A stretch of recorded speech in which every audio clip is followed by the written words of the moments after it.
sound. That is the sound of being prompt and on time all the time. It's easy when you're on Kaiser Standard.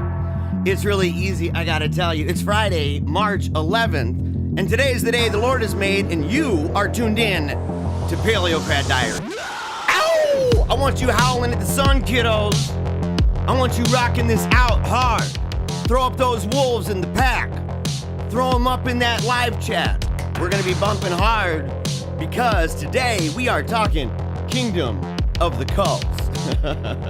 Talking Kingdom of the Cults, talking the Russelites. What is that? What is Russellism? What's the Millennial Dawn? What is this anti-Christian organization called the Watchtower? We are going to learn introduction into the folks, the cast of characters, their works, their heinous deeds, and their terrible exegesis, their lack of scholarship, brought to the world a terrible cult. But we have a good reason to rejoice. Even in light of all of that, even in light of all of the crazy, in light of all of the nonsense, politically, geopolitically, religiously, doesn't matter. And what is it? Christ is King. We take a knee every single day for Christ the King, resolving deep inside, never give up, keep on smiling, and memento mori. Why? Because you're gonna die. So am I. In the meantime, dream bigger thoughts. Give God every single thought, word, and deed. Subject it. Cast down thoughts and imaginations that dare to exalt themselves against Christ the King, because he's Lord, all power, all authority in heaven and on earth right now. Right now. The King of Kings and the Lord of Lords. And that's why we're super psyched. That's why we're pumped up. That, and maybe a little coffee. Straight to the dome, son. Straight to the dome. Super glad. Super glad that all of you are here right now. Make sure, like, comment, share, subscribe. We have an awesome show for you. I started off late. My wife is not here. And that happens every time, doesn't it? Whenever I'm really late, I'll blame it on my wife. I'll blame it on her. She keeps your boy under control. She keeps your boy as prompt as I can be. As prompt as I can be. It's a tough thing. It's a tough thing when you're the Kaiser. And remember also, after the show is over, immediately following the show, we have our Afterglow Q&A super show, and that is over exclusively on Telegram. Let me see if I can get this a little bit louder for me. Yeah, let me see if I can. Yeah, look at that. Look at that. That's better. That's better for me. And so the Afterglow Super Show, right? Q&A, it's awesome. It's kind of like Skype or Zoom. You do not have to have your video on. You do not need to participate in any way. You can just tune in and listen. We have a lot of people that do that. And it's just a lot of fun. We kind of follow up with questions and comments and stories, criticisms, whatever, that kind of come from the show during the day, but it doesn't have to be. It can be on other topics as well. We try not to deviate too far, but I dedicate normally an hour to an hour and a half after the show is over to doing the Afterglow show. And then tonight, let me go ahead and just put this up right now. Let me just go up and put up these quick announcements real quick. So, of course, remember to join us after the episode for our live Afterglow Q&A Super Show. You can find the link below in t.me/thewolfpackchat. If you're not there already, you're missing out. And I've been doing a lot over even at Reason and Theology. I've hosted a couple live chats there the last few nights. And so if you're into that sort of thing and you like talking a wide range of discussions, right?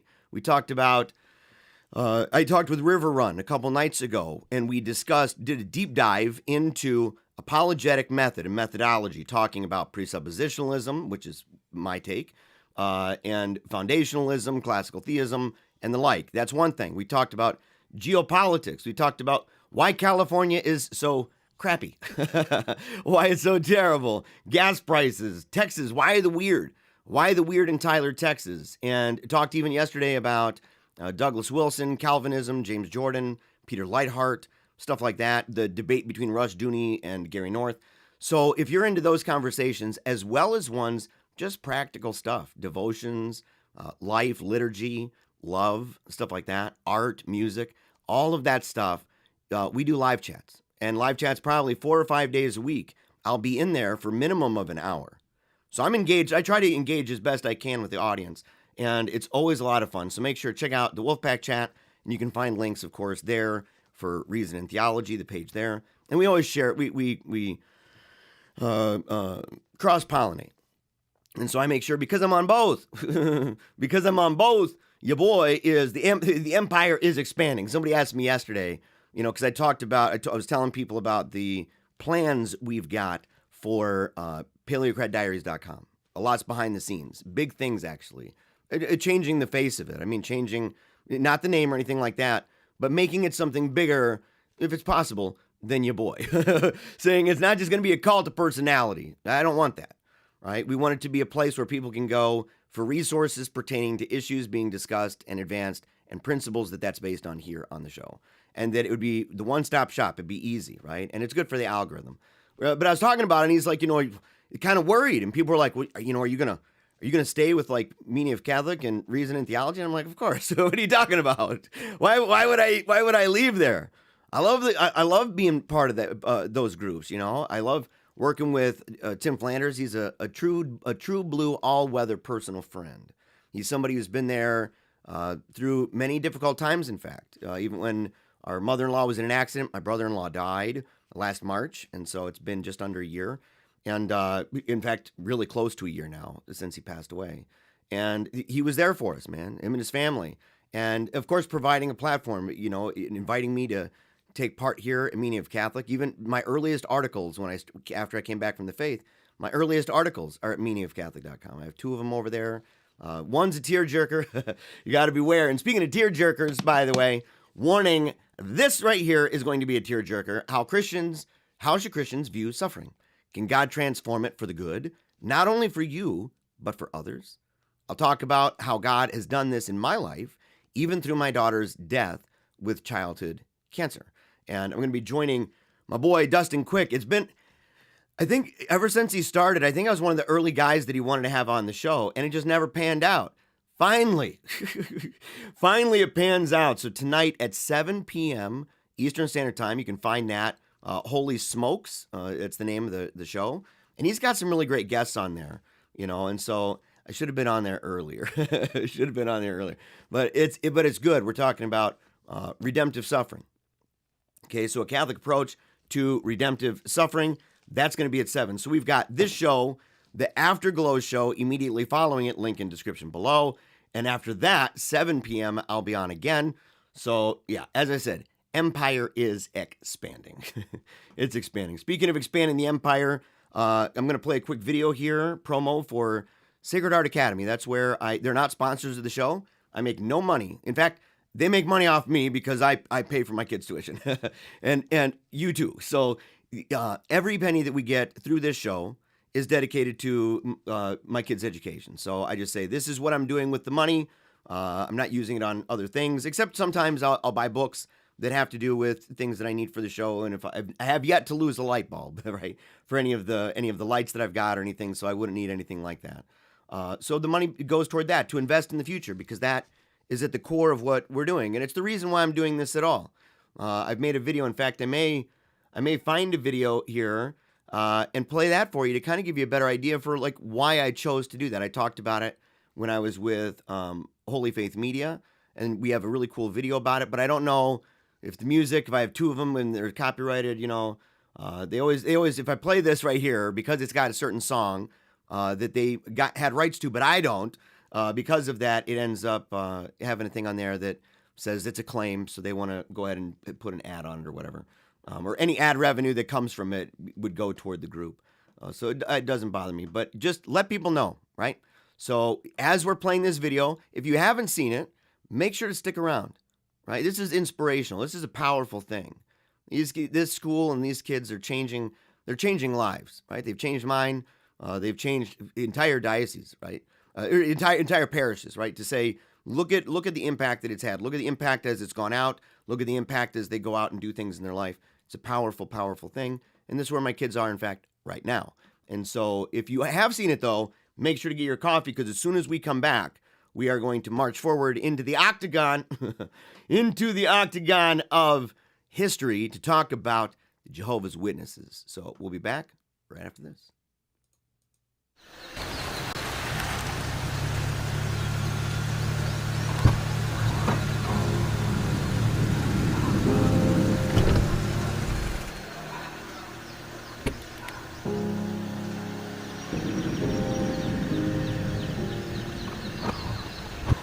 You see me in my uniform,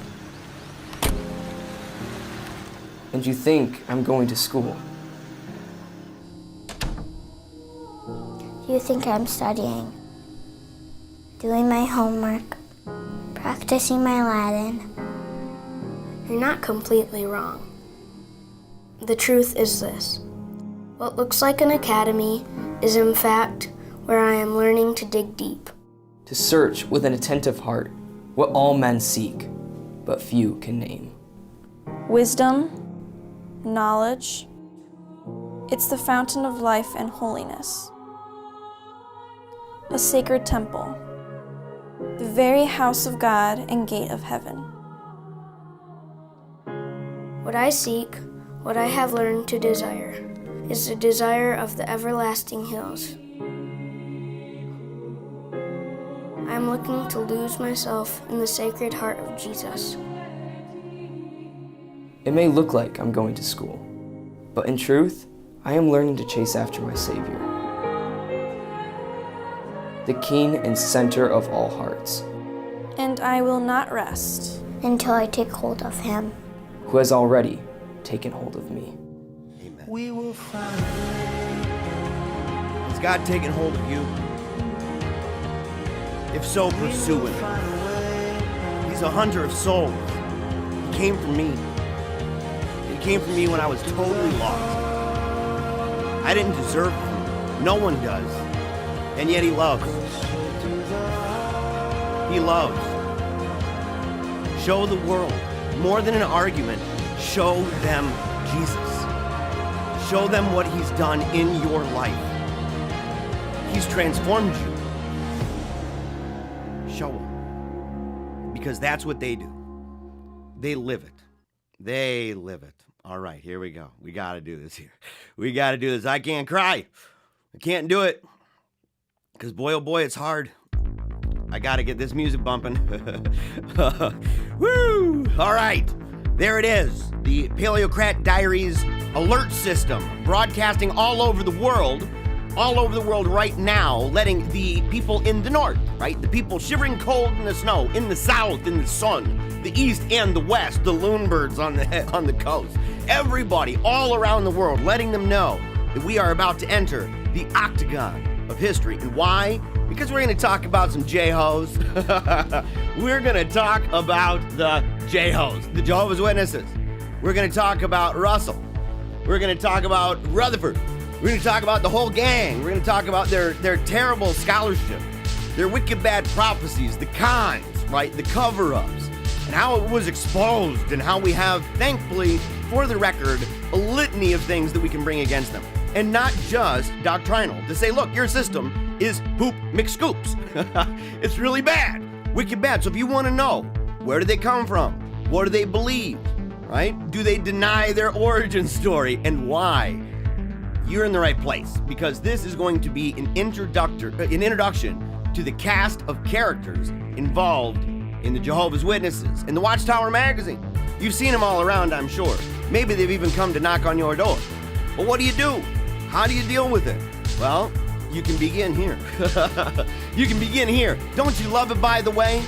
Because what we do here, in our effort to take a knee for Christ the King, giving every thought, word, and deed, rejoicing every day because it's the day the Lord has made, in doing that, we're using our gifts and talents to the best of our abilities. And for whom? For Johnny Q and Sally Sue sitting in that Catholic pew. That's what we're doing it for, teaching them about various enthusiasms, various denominations and sects, the history of the church, what the church believes, what it doesn't believe, and how we can communicate that saving faith to those outside the ark. That's what we're about. And if you think that people should be hearing this, and I hope you do, that you would go ahead right now. Oh no. Oh no. Oh yeah, okay. You go right now and you would go and you would share it, like, comment, share, and subscribe.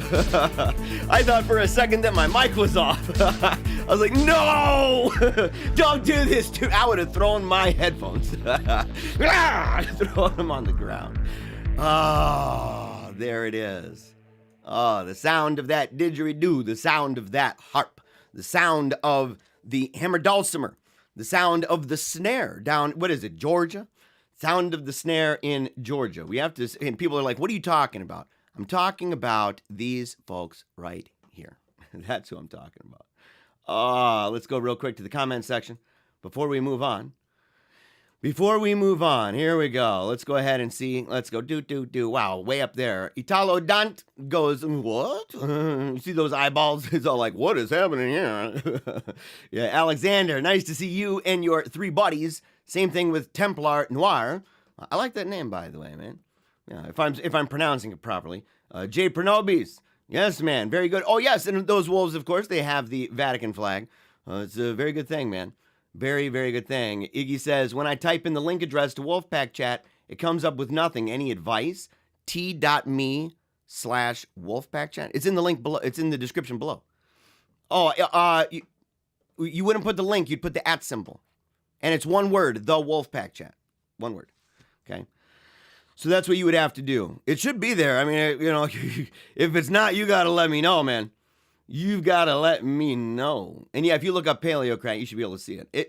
By the way, Kevin put in here the meaning of Catholic. As you can see, it highlights it in orange. I am signed in right now as meaning of Catholic. So if you want to direct a comment toward me, you must. You don't have to. It's really helpful if you do that. If you put the @ symbol, the meaning of Catholic, and mention that way, it stands out. Otherwise, as you can see, it's a lot of this stuff, right? So it's a lot of just words, and it would be difficult. I'd have to kind of scramble around and be like, are they pointing it at me? What's going on?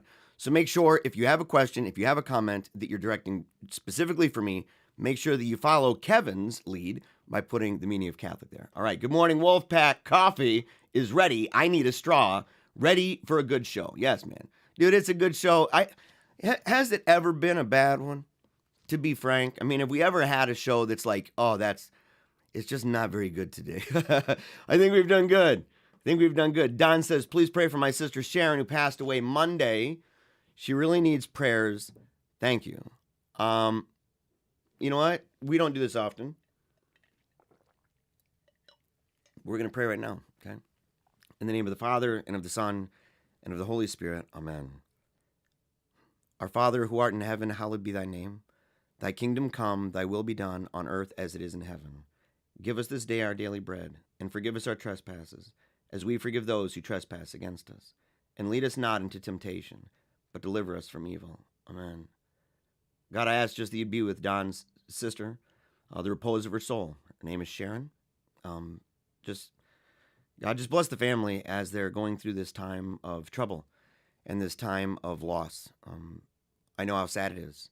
And it's part of life, but it's tragic. And it's we just want to rest assured, and that he would rest assured, and that his family would rest assured that it'll be okay. And that they continually keep her in the repose of her soul in their prayers, that they would direct their intentions, in fact, even to that. And that we would too, that we would really care and truly care about the people who are involved in this chat, that it's not just a show and just people watching and everything else, but that it's a community of people and a group of people who genuinely care, heartfelt, for each other, and not just to have fun, but to be there in people's time of great need and sorrow. And that through that in fact it can be rays of light and hope on them and those around them. We ask all these things in the name of the Father, and of the Son, and of the Holy Spirit. Amen. Don, I appreciate it, by the way. I appreciate that you even reached out like that. I think that's important. You know, and sometimes people say, yeah, I promise I'll pray, you know, and they'll say that, but a lot of times people don't. And I've fallen prey to that. I've fallen prey to the idea that, you know, you go and you tell people, they reach out to you and they tell you what's something that went on and it's a really big deal. And you end up saying, oh yeah, man, I'll pray for that. And you get busy with your day, you do other things, and you forget. You're not trying to, but you're kind of doing that procrastination deal where you're saying, I'll put off later what I could do right now. And it took, 60 seconds to just stop for a second? So thank you. In fact, thank you for the opportunity to pray, especially over something like that. And condolences, man, for the loss. Yeah. All right, let's see here. That opening with the horns makes me want to get some salsa and chips. Yeah, it's true, man. I want to every time. I'm like, man, but I can't mukbang on here. That'd be terrible. Let's see. Paleocrat, the cray cray, poopy McScoopy. It's true. It's Poop McScoops, man. It is. Jehovah's Witness theology. Blah. They're the New World Translation. I have a little bit of that puke in the back of my throat every time I think about it. It's real bad. It's real bad. And we've got to know how to deal with it. And we there's some things, we have to, on the one hand, love the people who are involved in that. But we do have to hate the system. It is an antichrist system. I don't know if there's maybe any group, any organization that is more adamantly anti-Catholic than them. They're even more anti-Catholic, I would say, than Seventh-day Adventists, stuff like that. And of course, above and beyond, Seventh-day Adventists don't take them any day of the week over the Jehovah's Witnesses. Just a wigwam of heresy. And so, you gotta avoid it like the plague. But when they come to you, well, and not avoid it, but not go out of your way. I don't encourage people to go out of their way to engage unless they're adequately trained in how to do that. Because a cultist is going to know their junk, right? At least like any enthusiast. And every cult is an enthusiasm, but not every enthusiasm is a cult.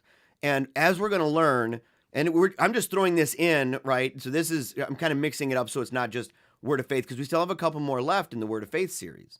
But I'm mixing it up every now and again. We'll organize that once it's done in the playlist so that it follows. There's a certain flow to it. It's not going to worry about, the date. It's going to worry about the flow of the topics. And so don't worry about that. The playlist, of course, Jeremiah Bannister, you can find that at Meaning of Catholic, his YouTube page. And we'll be having things like that over at PaleocratDiaries.com once that's all put together. As well as more things for the patrons. Because I've let patrons down. I'm not going to lie. I have. I've let them down, and I told them, I said, I'm going to do audios and stuff, and I got to do it. As much as I love doing the live chats and stuff like that, I think that's important. I think I need to take time where it's just for the people who are patrons, right? But I encourage patrons, if you're a patron and you are not yet involved at the Wolfpack chat, you're really missing out. I think that a lot of people, they just want to support what you're doing and know that you're doing things, right? The perks are nice, but really they're about that. We are really active, okay? So this is a really active community, and I say community in a real way. A lot of people can talk about their listeners or their viewers. We talk about our friends. We're making friends for real. We're making co-religionists. We're co-religionists already, but we're coming in. We're standing side by side, learning more about each other. People benefiting each other left and right. So you got to make sure you go. But we'll do a lot more of that. So. People asking about my thoughts on Steve Skojic.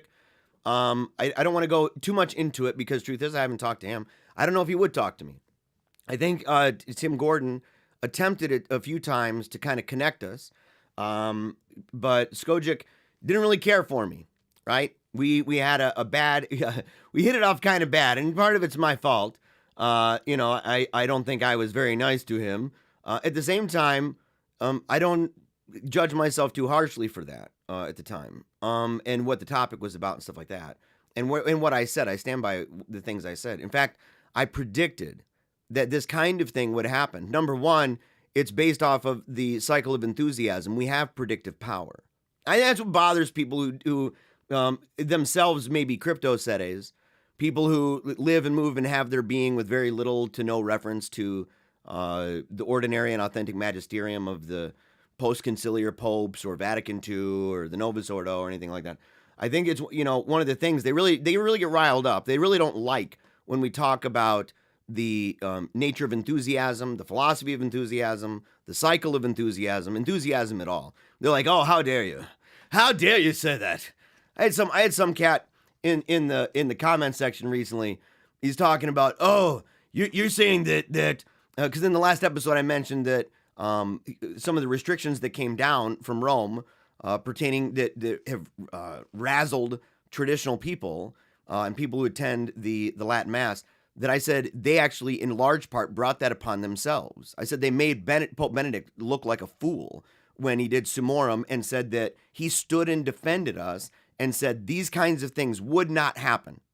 He did not believe that was a just concern. He did not believe that was going to happen. We proved him wrong. And I say we because there were years of my life where, in fact, I was doing the very things. I was a sedevacantist. I wasn't just a crypto sede. I was a straight up sede, okay? So the thing is, and then an atheist just bashing the church after that. And I say, look, man, you wouldn't do that. But a guy gets in, he's talking about the heretic council, heretical council. And I'm like, right away, right out of the gate, you're talking enthusiasm. Right away. Once you get to that place, you've severed yourself. You are the remnant. You can follow the entire cycle of enthusiasm. You are, in fact, part of the remnant. You've already separated from your co-religionists. You've already said that Rome has lost the faith. You've got Martin Lutheritis, big time bad, right? Big time bad. A debilitating case, in fact, of Martin Lutheritis. You opened up a can of diet worms and it's flooded your brain, resulting in enthusiasm in the veins. And you can't help but to click-clactivate all the time. Ah! Look at this! The church is evil, wicked, bad. Yeah, the promises of Christ have failed. The ark's gone down. The bride is dead, except for a few people out in the desert that say, come look, Jesus is over here. Yeah, we're warned, in fact, about people who talk that way. And we've been warned for 2,000 years.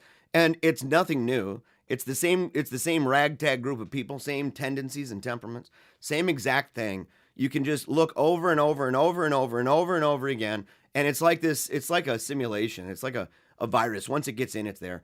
And Skojic was neck deep in it. He was neck deep in it, and he committed himself to the medium of Twitter. And I told him, I remember we got in a conversation about the medium as the message. And because he was confused and frustrated about how he could do purges and get rid of all these people.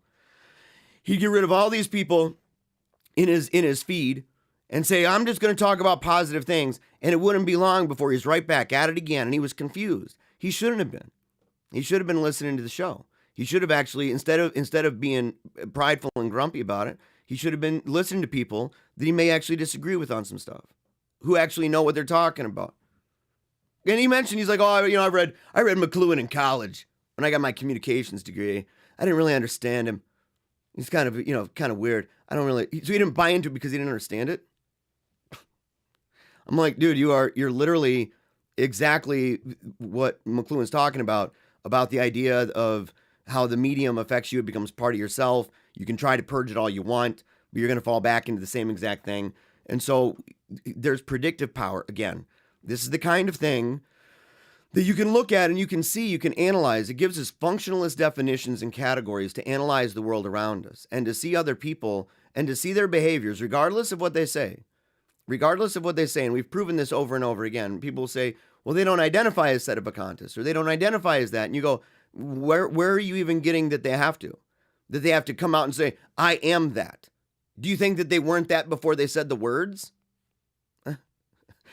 He wakes up one day and he's like, someone's like, wakes up and they're like, I'm a sedevacantist. And you're like, really? And he's like, I actually don't know. I just said it for some reason. But now that I've said it, I guess I identify, so I'll believe it. Give me a break, man.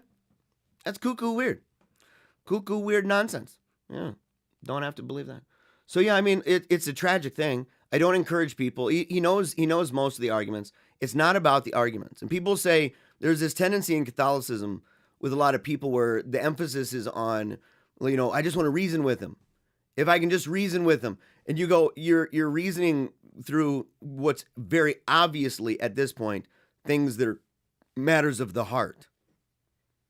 Sin. You're dealing with sin. You're dealing with manifestations of sin in people's lives. And he might not like that. That's okay. You have to actually talk to that. You have to address that. You have to talk to that part, not just his brain. He knows those arguments. You might even know him better than you. It's like people who might be smoking 2 packs a day. They might be able to tell you a whole lot about the negative consequences of smoking cigarettes. They have all the information downloaded in their brain already. It's not about that. It's sin is a powerful drug. It is. Let's see, demons and makeup. You're talking about the show Demons and Makeup. Yeah. We have we do not have, however, a demonology channel. Very grateful for that, by the way. And people, if you're wondering why they're even talking about that, last episode I asked, and I'll do it again here, If you have any church father, ecumenical council, papal document, if you have any catechism, if you have any creed, if you've got any kind of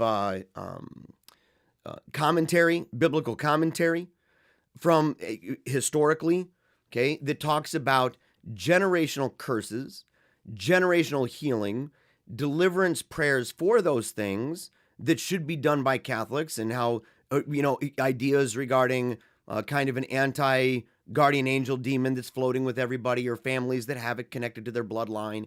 If you have that, and I'm not asking for Bible verses, and this is actually something that people have said, well, yeah, but there are Bible verses. And they've mentioned a couple. One has to do with Lucifer, and saying like, okay, or also spiritual mapping. A lot of trad people who believe in this kind of thing, they may not realize that they're engaging in something that was not popularized by them, and arguably was not started by them. In fact, it was started, interestingly enough, by charismatics and Pentecostals. And those are the champions of these things. As far as modern history is concerned, you're seeing a lot of those phrases being used and advanced predominantly by them. And so my question was, do you have examples of this? And people would give me, something from, let's say, a video from a very prominent exorcist. And you listen to the video or you read the transcript, and it's just about experience. Even information that you would have to get from diving kind of deep maybe and having conversations with the demon. And yet one of the people who sent stuff on the channel had to do with the 1964 manual, was it the Roman manual? What was it? The Roman ritual. And it talks about, for exorcists, what to avoid, what's a valid question to ask, right? And what to avoid, what not to talk about. And I would even add to that list of things, do you have things that you can provide? And provide them not in the chat, provide them at the Wolfpack chat. That way it's stored there. We can go and we can access the links, we can download them and stuff like that to review them. But I would also add to that the idea of exorcists going around and talking about these things in a very public way. A public way that's authoritative, revealing things about topographical issues, about demons over cities, demons over bloodlines, demons over people connected where maybe your great-great-great-great-great-grandfather was part of the Illuminati or something, and that there are certain prayers that you should do, and without those prayers, you leave yourself open to it. And do you have any masses in history that were done for breaking that kind of a bondage, or any kind of examination of conscience historically that would talk about it from that perspective, that would provide prayers? Because it would seem anyway that if those things were true, and we didn't talk about those things for all this time, then either the church was derelict, ignorant, malicious. Pick your poison. It was either derelict, ignorant, malicious. Why didn't they do that? Especially demons connected with your race.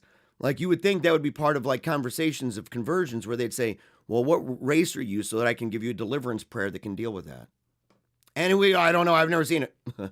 I've never seen it. Let's see here.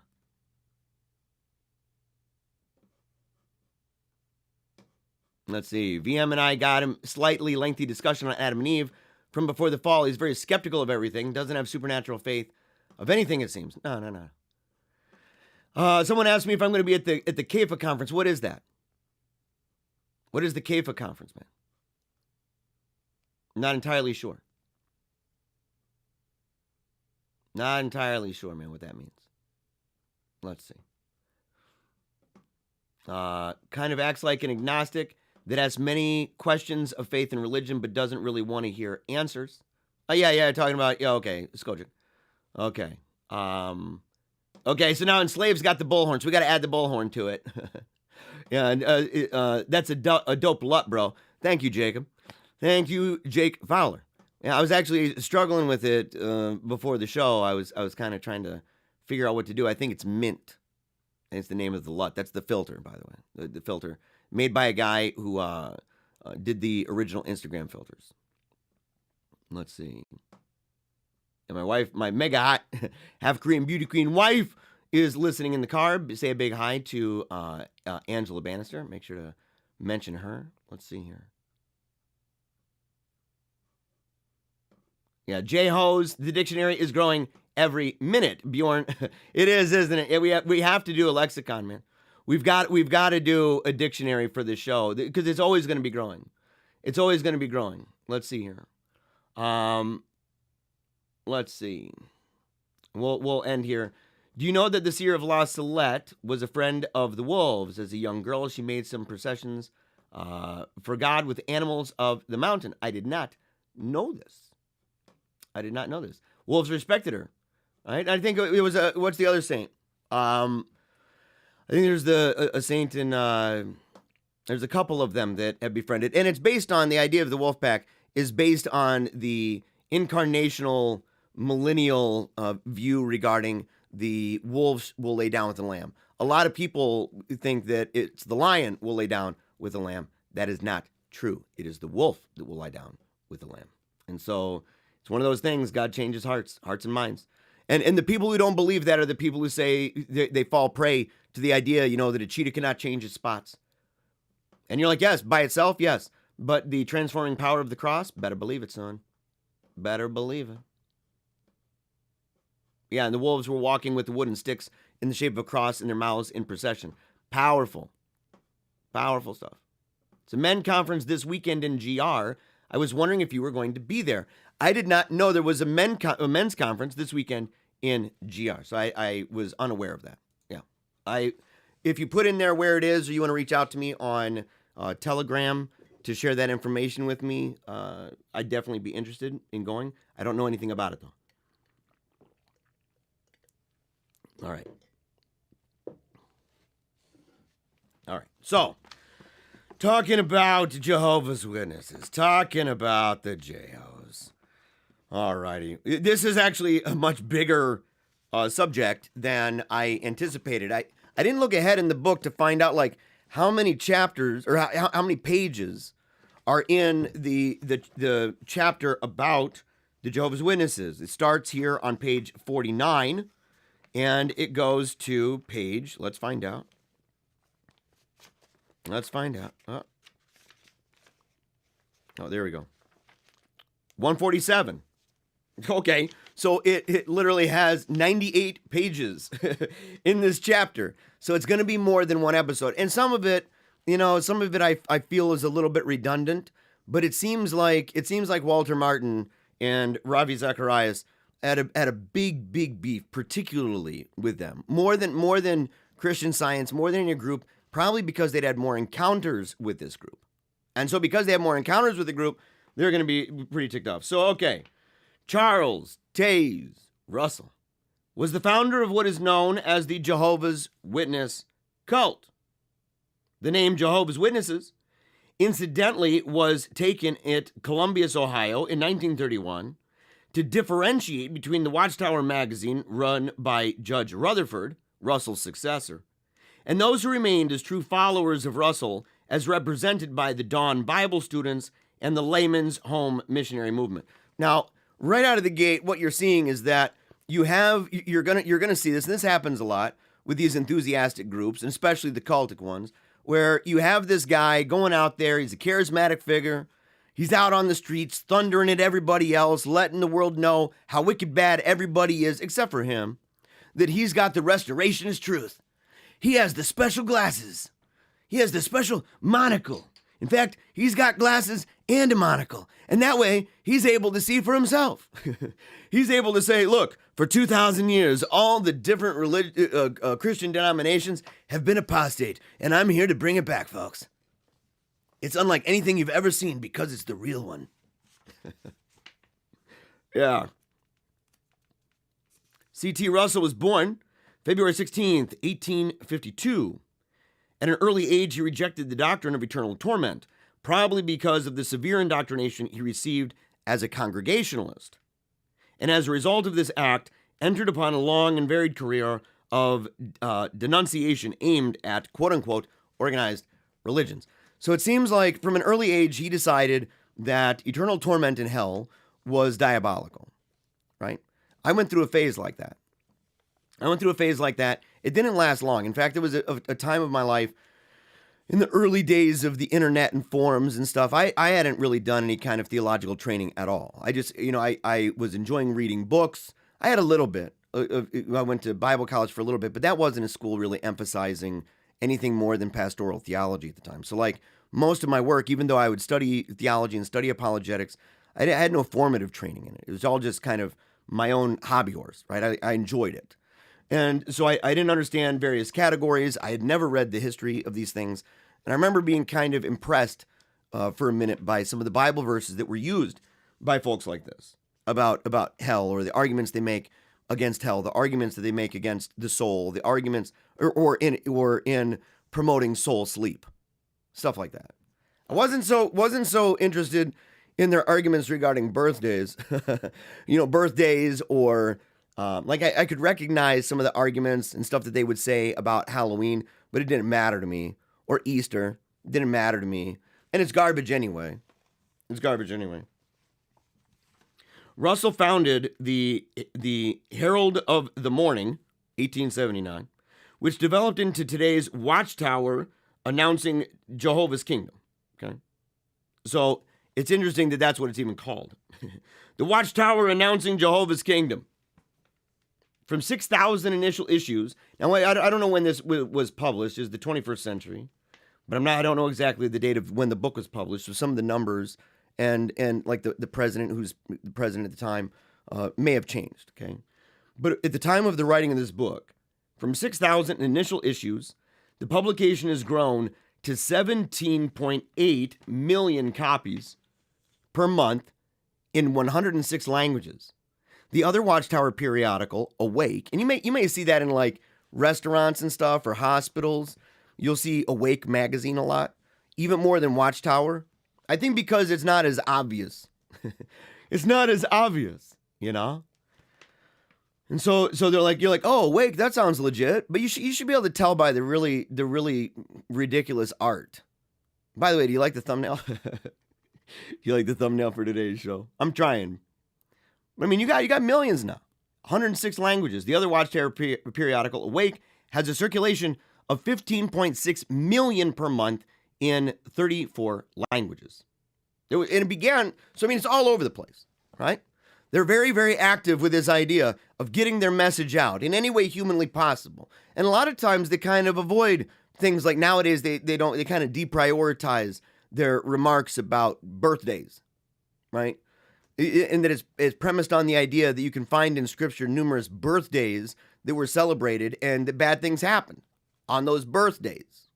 And so the idea that you should not celebrate those things, or various holidays that they say, they say you don't want to celebrate New Year's Eve, right? Or that you don't want to have any they take the idea that things like the American flag, for example, would be idolatrous, violation of the command. And so they take that position. Well, that's not very popular in America. It's not very popular in America, so you kind of got to deprioritize the real quirky stuff, and you got to get them in on other things, like the idea that, look, trust us, guys, you're not going to go to hell. Well, annihilationism, I'm so sorry, right? So you will, and it will be terrible, but it will stop. Which I always thought at least that was better than the idea, well, not better, but the idea that there was just none at all. That everybody it didn't matter. This kind of universalism, this coexist thing, to the big, where everybody's a conduit, has a special connection to the big G in the sky. That kind of a thing, right? That everybody's all the same. All the religions are the same. That theology is, total garbage. So I thought, well, at least they're maintaining the idea that there is punishment for that, and it would be annihilating. And that the smoke rising from it would be a testimony for all time. I thought there was at least it was preferable. And of course, they deny the Trinity, obviously. Their arguments about that, by the way, are barely more respectable than the absolutely abysmal arguments, quote unquote, I use that loosely, that you find in literature for the Nation of Islam. A series of 7 books, and Russell wrote 6 of these himself, now entitled Studies in the Scripture, and originally published as The Millennial Dawn. The 7th volume was edited from his writings after his death and published in 1917. The 7th volume, The Finished Mystery, caused a split in the organization, which culminated in a clean division, the larger group following J.F. Rutherford, the smaller remaining by itself. And under Rutherford's leadership, the society became known by its present common name, Jehovah's Witnesses, and its corporate name, the Watchtower Bible and Tract Society, with its international office in Brooklyn, New York. It's so weird. These ideas, these restorationist movements, it's all America. Mormonism, as American as Kung Pao chicken, and that's actually a true thing. General Tso's chicken. And so same thing, yeah. So Kung Pao chicken, or what would it be? Chop suey. So the Mormons are as American as chop suey, and the Jehovah's Witnesses, the JeHos, are as American as General Tso's chicken. Totally true. And there's a certain kind of appeal to restorationism, I think, for Americans. It just is. I think part of it is that we lack a really vibrant historical culture. That we have a weird relationship with the group from which we came. The former pastor, talking about Russell, had a remarkable life, highly colored with legal entanglements. Imagine that, by the way. You're going to find that with a lot of these groups, right? And part of that is admittedly unfair. Some of those things are matters where in the United States, there were positions like against the war, for example. They wrote things against the war in world wars, against them. And they were what was it, the Espionage Act? What was it that it came against them on that? Using that to infiltrate their organization, trying to shut them down, arresting their leaders, which of course created martyrs for them. And then they weren't arrested forever, so they came back out and they were, that fueled what they were doing. And some of the laws, and I'd say thankfully, some of the laws in the United States changed because of the legal entanglements. And I don't think that Walter Martin and Ravi Zacharias are fair enough on that score. Okay? I don't think that they are fair enough on that. I think the book Mystics and Messiahs, which we will also be using in this series of Enthusiasm Now, that book goes into greater detail regarding the way that these groups were accused of various things, treated in ways that a lot of other groups are not. And a lot of the other groups that were treating them this way were once themselves treated that way in the United States. For example, speaking very personally, cutting close to home, the Roman Catholic Church. In fact, the first and maybe largest anti-cult movement in the history of the United States was against the Roman Catholic Church. And now you're tuned into a show that's dedicated to anti-enthusiast, anti-cult episodes about these various groups to teach you about what they are and how we can adequately oppose them. However, in joining forces with other anti-cultists, I want to stress the idea that you can have good things sometimes that come from those groups or the entanglements from those. The same thing with the Quakers. We mentioned that about certain social issues that were in fact needed. And so you have some of that where those groups end up advancing things. I've talked about how, I don't believe we should go full-blown Amish when it comes to technology, but I think that we can learn from them. I think the same thing is true even with Jehovah's Witnesses regarding how we treat other religions and how the government gets involved with that, the state. But in fairness to the reader and in the interest of truth, he provides a full account from the Brooklyn Daily Eagle, November 1st, 1916, the obituary. And he wants to do this to authenticate beyond doubt the true history of Russell, so that even his most devoted followers might realize the character of the man to whom their teachings they've entrusted their eternal destiny. So we're not going to read the entire thing, okay? We're not going to read the entire obituary. However, we're going to do some highlights. Some lowlights in his case. It's pretty bad, believe me. So he married Marla Ackley in Pittsburgh, right? A year after this publication, the Watchtower. In 1897, Mrs. Russell left her husband, okay? So she was there for a little while, not too long. What would it be? 2 years later, so it'd be altogether, I think, 8 years. So I think they were together for 8 years. And then the litigation revealed in, what year would that be here? 6 years later, in 1903, she sued for separation. The decree was secured in 1906 following a sensational testimony, and Pastor Russell was scored by the courts. Now, they're going to use that in quotation marks, and there's a reason for it. And when I first read it, I was like, what's the deal with that? Why are they using the scare quotes? And from our perspective now, that might be a little bit weird, because we live in a day and age now where you can start a home church, and if it grows big enough that you're able, a storefront church, or you're meeting in a high school, all of a sudden you're a pastor. You can have a church of 10 people, and you're a pastor. You could have no denominational affiliation, no certification at all, and you're a minister. So it's changed a lot over time. But back then, it meant a little bit more. A little bit more. The litigation revealed that Pastor Russell's activities in the religious field were carried on through several subsidiary societies, and that all of the wealth that flowed into him through these societies was under the control of a holding company. Okay, so he's got all these groups, right? These various societies that are bringing in money, and he's making money off of that. Okay, he held $990 of the 1,000 capital, and 2 of his followers the other $10. So it was a money scheme. He had it set up so that all the money that's coming in, there was nobody over him. There's nobody alongside. He has 2 people with him. They're making $10. He's making $990 of the 1,000 capital, and 2 of his followers the other 10. So they're splitting it 5 and 5, right? Back then, I mean, maybe that could have bought you a car. Not really. It could have bought you something, though. But at the same time, it could have bought him a lot of something with that $990. Thus, Russell apparently controlled the entire financial power of the society and was not accountable to anyone. Nobody. Nah. Pastor Russell's Watchtower publication advertised wheat seed for sale at $1 a pound. Now, it's one of those things you kind of know that you've got these people with these weird groups and are trying to figure out what they need to do to make some money. So what do? They typically sell supplements. They sell supplements, they sell food. But they don't just sell food, they sell special food.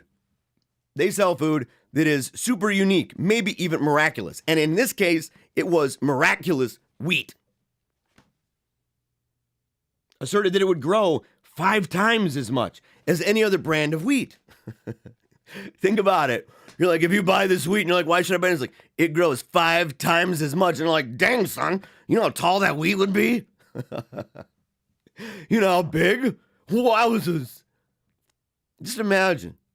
And that's how he's pitching it. You know what kind of farmers? I can imagine there being farmers that are like, dude, whoa. I saw an ad in the paper, sweetheart. It says that the wheat's going to grow 5 times as fast. You know, the wives would be like, I don't know about that. Who are you talking about? So the Eagle, right?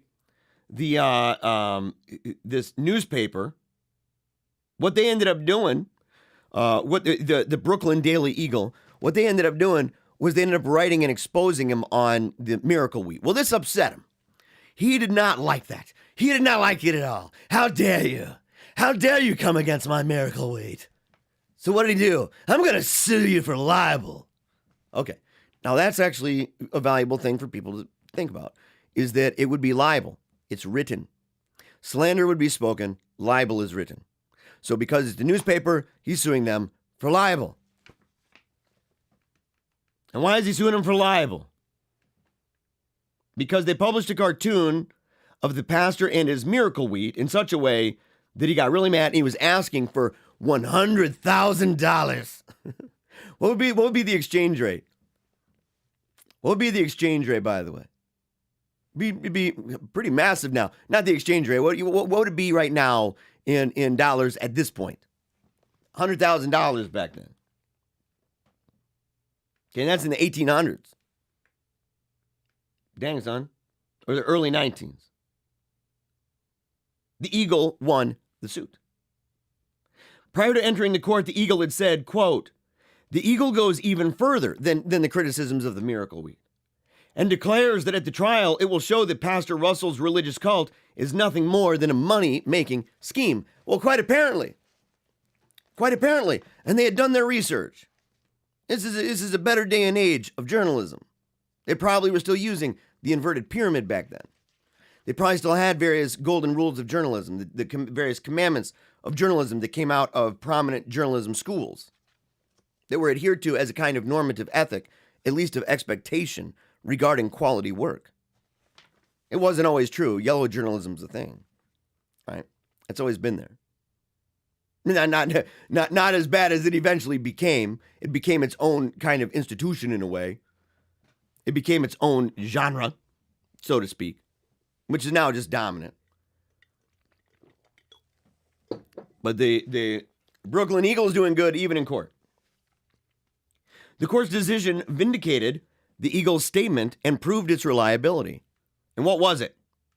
Right here, quote, all during this time, the pastor's sermons were being printed in newspapers throughout the world, notably when he made a tour of the world in 1912 and caused accounts to be published in his advertised sermons telling of enthusiastic greetings. I'm sure the enthusiasts were loving it. So he's saying, apparently during this time, while he's doing the Miracle Week, he's supposedly going on a tour, right? He's going around to different places, and he's having in those places, he's finding newspapers and publishing various accounts that are talking about how he was enthusiastically greeted, which back then, you didn't have television news. You didn't have communication the way we do now. You wouldn't have just been able to walk up with your Polaroid. You wouldn't have been able to walk up with your camera, your cell phone, and take some pictures or videos. So if you read it in the paper, there's a proverbial kind of thing at this point. If you read it in the paper, it must be true. Now, not everybody believed that, but enough people believed it that he knew that this would be a good idea. So he sets up these places, says he's going to be there, lets people know, then he connects with the people who are there, and he schedules for things to be published about him in those places. Advertisements. So not just like beat journalism or anything like that. We're talking advertising space. It was shown in many cases that the sermons were never delivered in the places where he claimed. So he's going around and he's saying that he went and it was a throng of people and everyone's like, yay, Russell's here. Woo! We're going to learn that real gospel message. And apparently all these people super pumped.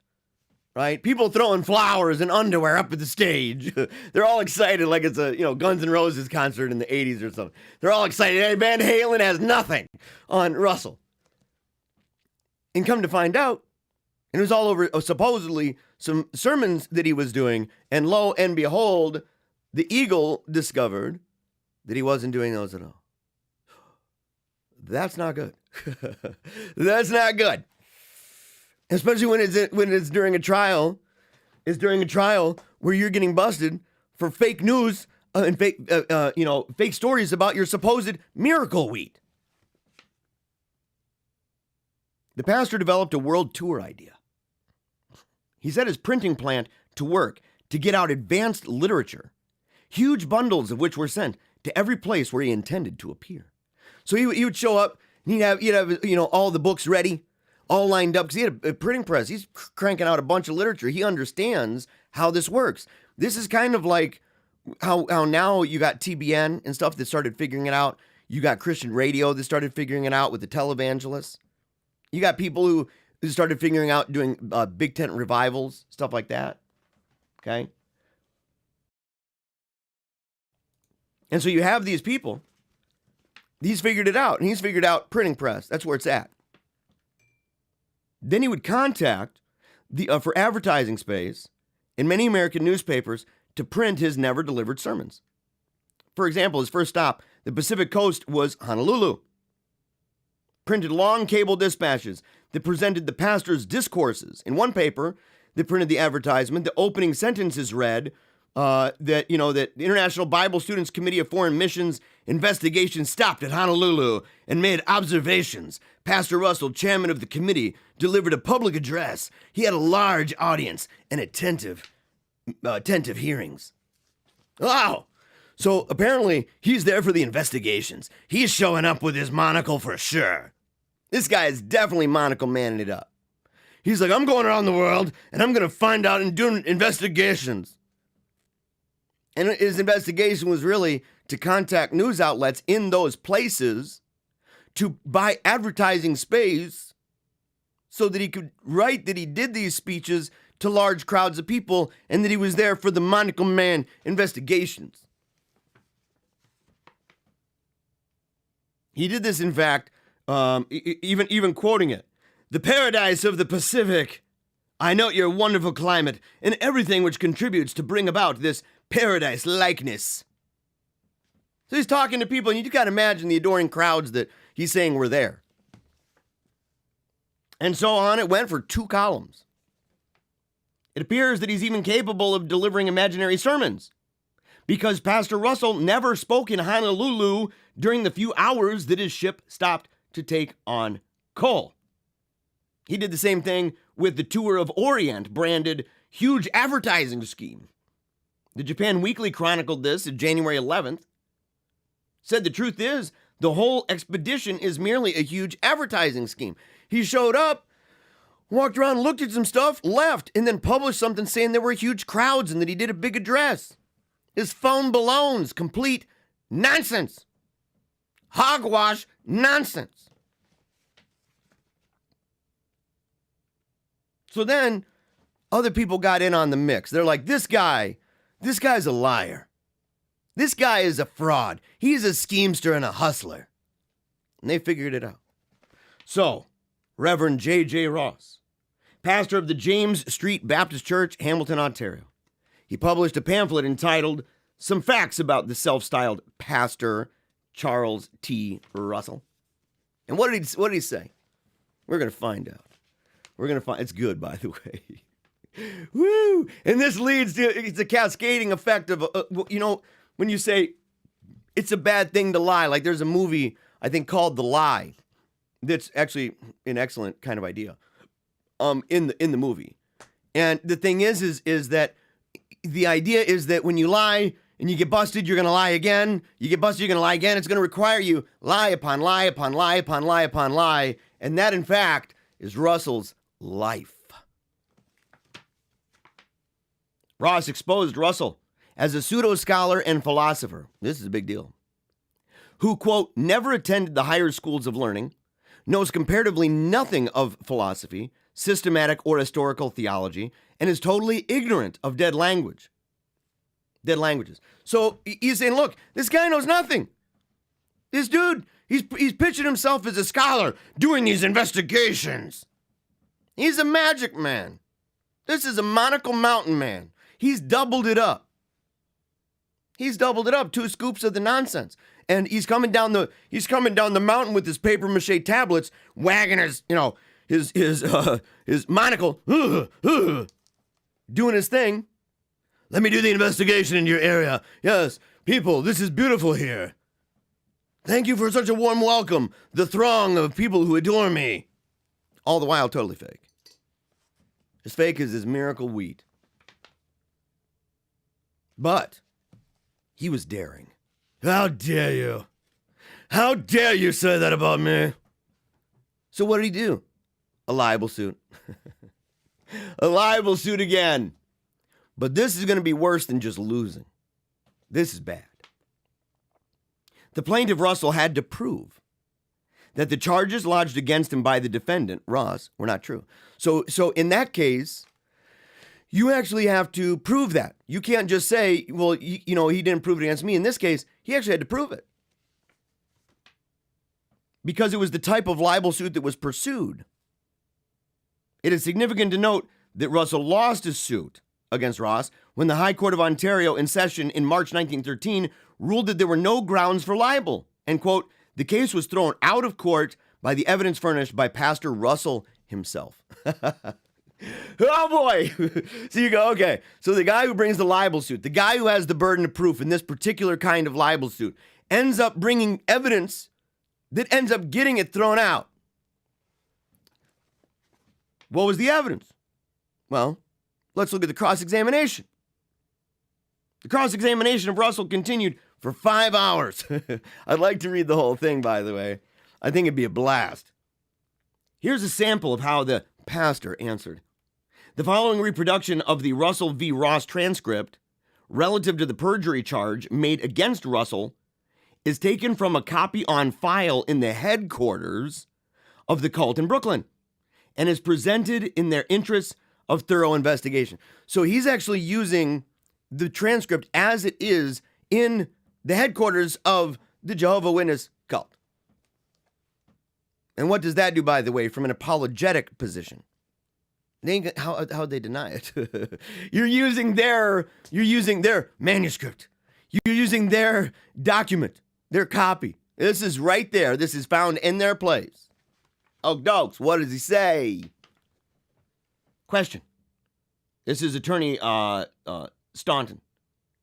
Do you know the Greek alphabet? Answer. Oh, yes. Question. Can you tell me the correct letters if you see them? Some of them. I might make a mistake on some of them. Okay, so you know Greek, and you're asked if you see letters of the alphabet. Would you be able to identify them? Oh, some of them, yes. Already, you're gonna, what? Do you know the Greek alphabet or not? I've seen some symbols.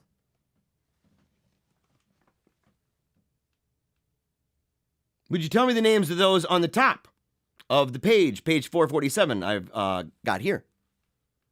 Well, I don't know that I would be able to. Okay, so you wouldn't be able to. Okay, so you know Greek, you know the Greek alphabet. You're going around claiming that you know Greek and you're some kind of a scholar. And then you say you might not be able to identify some of the Greek alphabet.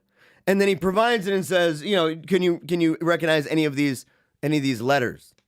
And it's not even saying words and definitions. Letters, man. Well, I don't know what I would be able to do. You can't tell what those letters are? Look at them and see if you know. My way? He was interrupted. Are you familiar with the Greek language? No. Just no. That's all it was. No. Oh my gosh. Oh my gosh. So here's a guy presenting himself for the investigations around the world. All the people are coming and he's talking to them about the true interpretations of the New Testament. They've been misinterpreted by all these people. And you're like, oh, really? And you got to remember, what was his way, do you think? I would have loved to have heard, what is my way? Because he was interrupted. I mean, he might have been, in the whole thing with Joseph Smith. The Urim and Thummim, right? That he's all in there doing the monocle thing. He might even have said, I've got a special monocle. The world will never know. The world will never know. Wouldn't that be great, though? Maybe he talked about it elsewhere. That he had a special monocle that when he applied it, God gave him the energy powers to figure it out. Makes very little difference that the Watchtower wants to admit Russell's guilt or not, since their transcript shows that Russell said he knew and was later shown that he did not know. I think this is almost like a little parable, a little bit of foreshadowing of the rest of the series that we'll talk about, is somebody who speaks authoritatively, says that they know, and then you simply go a layer deep, and they are like super fragile. Because their theology and system is garbage. As Counselor Staunton pressed him further, the pastor admitted that he knew nothing about Latin and Hebrew. He'd never taken a course in philosophy or systematic theology, much less attended schools of higher learning. So this cat's not even, he's admitting, he's like, okay, I'm coming against you for libel because you said that I didn't know Greek and I didn't know Latin and I didn't know Hebrew and I didn't know anything about philosophy and I hadn't gone to higher education and I knew nothing of systematic theology. And then what ends up happening? He ends up admitting in court, the very court, and think this dude literally walked into the courtroom. If you know that all of it's true, number one, what are you doing with the libel suit? Number two, why would you push it that far to go, I think that today's the day. I'm going to go in, I'm going to, raise my hand and promise to tell the truth and nothing but the truth, so help me God. And then I'm going to completely admit the truth, by the way, that undermines everything I've ever said. Sometimes the folly of the ungodly and the blasphemer is delightful. But you got to remember that Russell claimed ordination, an equal if not superior status to ordained and accredited ministers, who at the time were almost all graduates of at least Bible college, if not a graduate program in a seminary. Question: is it true you were never ordained? Answer: it's not true. Well, Staunton, he's like, look, Judge, please demand that he answers this question. Oh!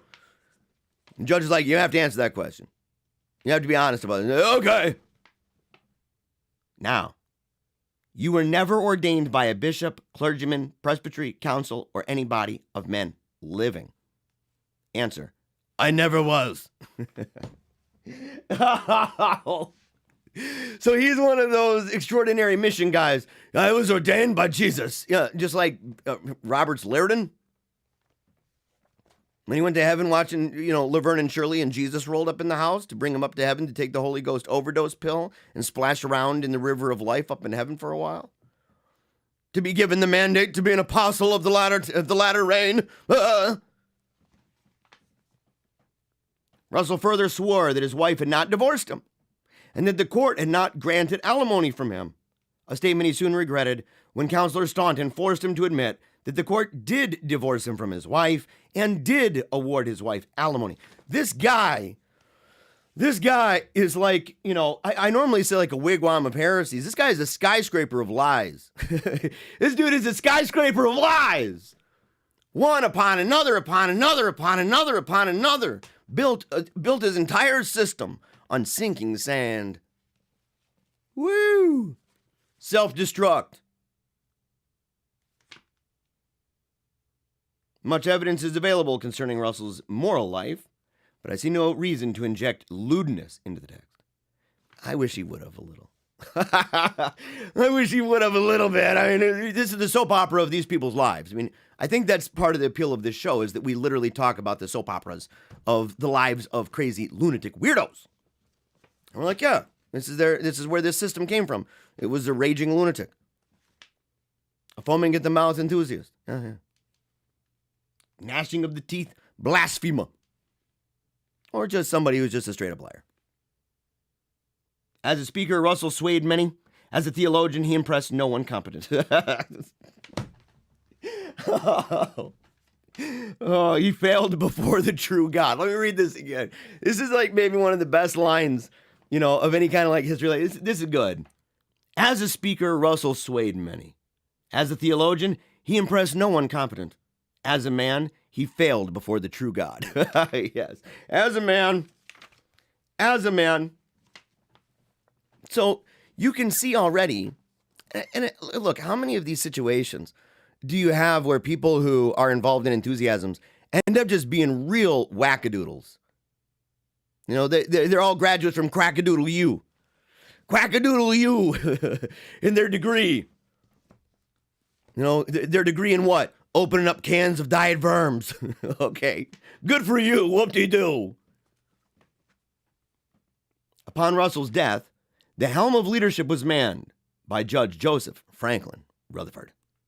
So you got a judge now. So you have a pastor before, you got a judge now, who acquitted himself nobly in the eyes of this society by attacking the doctrines of organized religion with unparalleled vigor, and whose radio talks. So now you've got the idea that they're understanding. These folks understand. They're ahead of the curve when it comes to using mass media because they know they have to. It's like a survival mechanism in a way. When you're up against the ropes and you ain't got nowhere to go, what you gonna do? What you gonna do at Quackadoodle U? You're gonna come up with something. And they did, and it typically involved mass media. Yeah. Let's see. His phonograph recordings, numerous books, and resounding blasts against Christendom reverberated down the annals of the organization until his death on January 8th, 1942, from cancer. At his palatial mansion, Beth Sarim, or House of Princes in San Diego, California. So here we are again in California now. In California, you're going to find in the history of the cults, California is just a recurring thing. It just is, right? There's a lot of them out there. I don't, part of me would say I don't blame them. I mean, beautiful landscape. You got mountains. It's warm, right? Most of the year round, all year round. In some places, there's hardly any rain. And so, you're just kind of enjoying the desert life if you enjoy 120-degree heat and stuff. To oppose him was tantamount to questioning the authority of Jehovah himself. As an example of this, one man's sovereignty concerns the friction that occurred in the movement when Rutherford denounced Russell's pyramid prophecy scheme as an attempt to find God's will outside of the scriptures. So in 1929, he dares to come against the one who came before him. And as he have a huge split, I've always wondered what happened to the other crew. You don't hear much about them, right? But we know that, for example, groups to do with Seventh-day Adventism, the Davidians, for example, and the cult, there was a cult, I think that branched off from the Davidians. So they're the branch Davidians. that went over there, the guy that was predicting the end of the world at a certain time, and he was, sleeping with his son's wife and stuff, and then married her, and the son is sitting there with his, head against the wall, super sad and depressed, obviously. Not enough to get him out of there, but, enough to make him just in awe of sometimes the terrible things that God requires of us, including, having my dad having sex with my wife, for the kingdom and such. You can watch that documentary. I think it's a National Geographic documentary. They may have also put it on Vice. We'll talk about that group. But you see that with them. You see it with the Mormons over issues like polygamy, for example, as one example. Okay. Lashing out against the persecution of the witnesses in 1933. So he was getting it from the division. So you say, well, what do you do when you got schism in the ranks? When you got people, what do you do? Bigger war. Bigger war. And in this one, it was convenient. 1933, Judge Rutherford challenged all of Christendom, especially the Roman Catholic Church, to answer his charges of religious intolerance. Needless to say, he was ignored. Nobody cared. But the people who did care, so I mean, institutional religions and stuff, they're like, he's just a preacher out there with a soapbox, right? He's the foaming at the mouth guy on the corner with the sign saying, "You're all going to hell." He's that guy. You look at him and you're like, okay, buddy, I hear you, champ. Weirdo. And so they didn't really take him too seriously. Right? But the people who did lionized him, because to them, when you have nobody coming at you and you're thundering at them and you're pounding your chest, "How dare you? I defy you." Now, he even offered to pay money for the spot on radio and stuff. People just didn't take him up on it. Maybe they should have laid that sucker bare, man. But the person of Rutherford, the great personal magnetism and the air of mystery that surrounds the man, account most probably for its success as a leader. For he was almost a legendary figure even during his lifetime, and that's rare. Well, a lot of times, these people, they'll be legends after they're dead. He was a legend even while he was alive. Extraordinarily influential. He shunned photographs. So he has the heresiarch thing going on.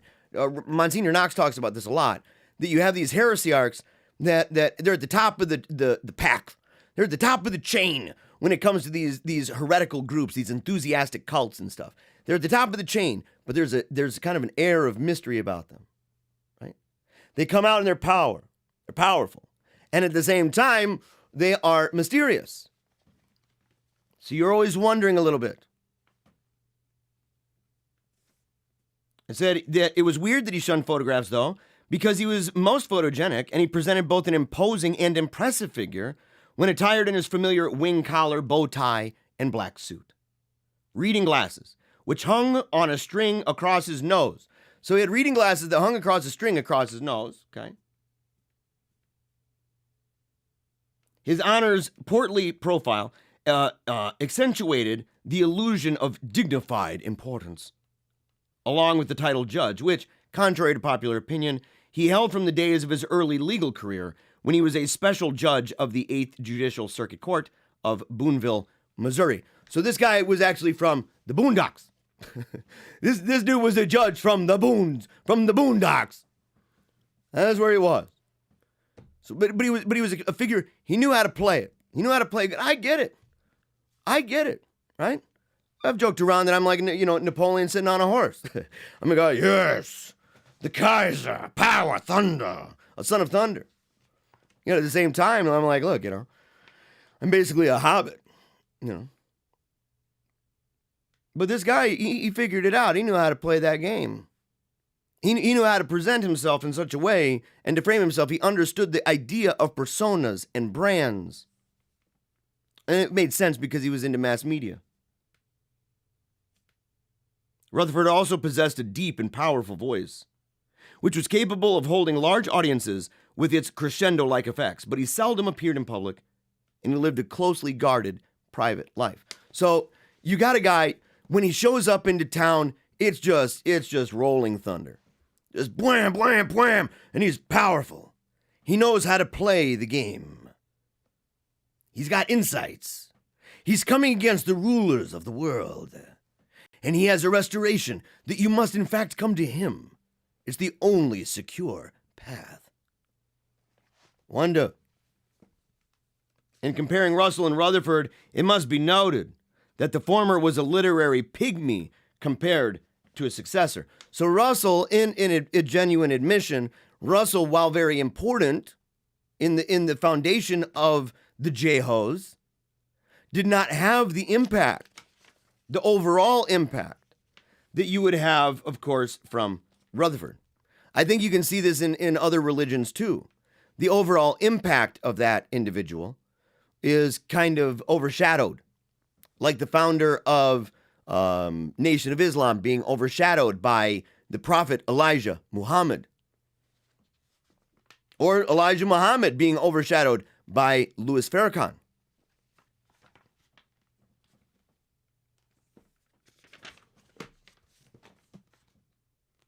One of the most distressing traits manifested in the literature of the teachings of Jehovah's Witnesses is their seemingly complete disregard for historical facts and dependable literary consistency. At the same time, however, they condemn all religious opponents as enemies of God and perpetrators of what they term a racket.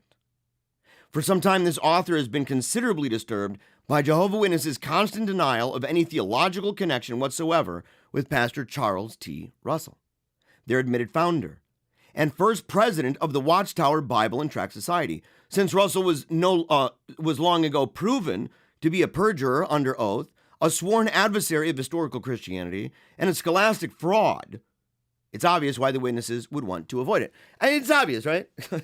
Like, would you want that? Even if you thought the dude's ideas were really good, if it had to be associated with that guy, I mean, we started out going against him. We started out just dragging that dude's carcass through the town. People laughing and chucking vegetables at him. Rotten tomatoes. Look at Charles Russell. Ah, you scumbag. You heretic scumbag. Yeah. They don't want anything to do with it. They're like, oh, no. We don't have anything to do with him. Oh, yeah, you do. Liars. Liars, man. In their eagerness to repudiate the charge of Russellism, that's why I put Russellism in the title. Because they don't like that. No, we're not. How dare you? How dare you say we're Russellites? Well, we'll talk about it right now. They'll say, but who's preaching the teaching of Pastor Russell? Certainly not Jehovah's Witnesses. They cannot be accused of following him, for they neither quote him as an authority, nor publish, nor distribute his writings. So you go, oh, okay, so they're not quoting him, apparently. That's the claim. Let's see if the apple fell far from the tree. In 1923, Judge Rutherford wrote a booklet some 50-odd pages in length. It's called World Distress, Why, and the Remedy. And of course, he quoted Pastor Russell no fewer than 16 separate times, referred to his books, studies in the scriptures at least 12 times, and devoted 6 pages at the end of the booklet to advertising the same volume. In a 57-page pamphlet published in 1925 entitled Comfort for the People, Rutherford defines clergymen as dumb dogs, D.D. Proceeded to quote Pastor Russell, Prophetic Chronology, AD 1914, and then sums up his tirade against Christendom Universal by recommending Russell's writings in 4 pages of advertisement at the back of the book. You never quoted him. You've never been trying to pitch any of his stuff. What? What are you talking about? What are you talking about? Your founder is quoting him like crazy. Your founder is dedicating multiple pages at the end of books to promoting his books. So you might say, well, we're not selling them. What is... You're a cult. You've got a leader that people are banking all their money on. They basically attribute to the guy this special prophetic and infallible insight into things. And what does he do? He has 10 pages altogether? Just in 2 books, by the way. Just throwing a couple of them out there real quick. And of course, the Society's debt to Russell as founder and to his teachings as foundational is still acknowledged in the Watchtower publication, such as Jehovah Witnesses in the 20th century,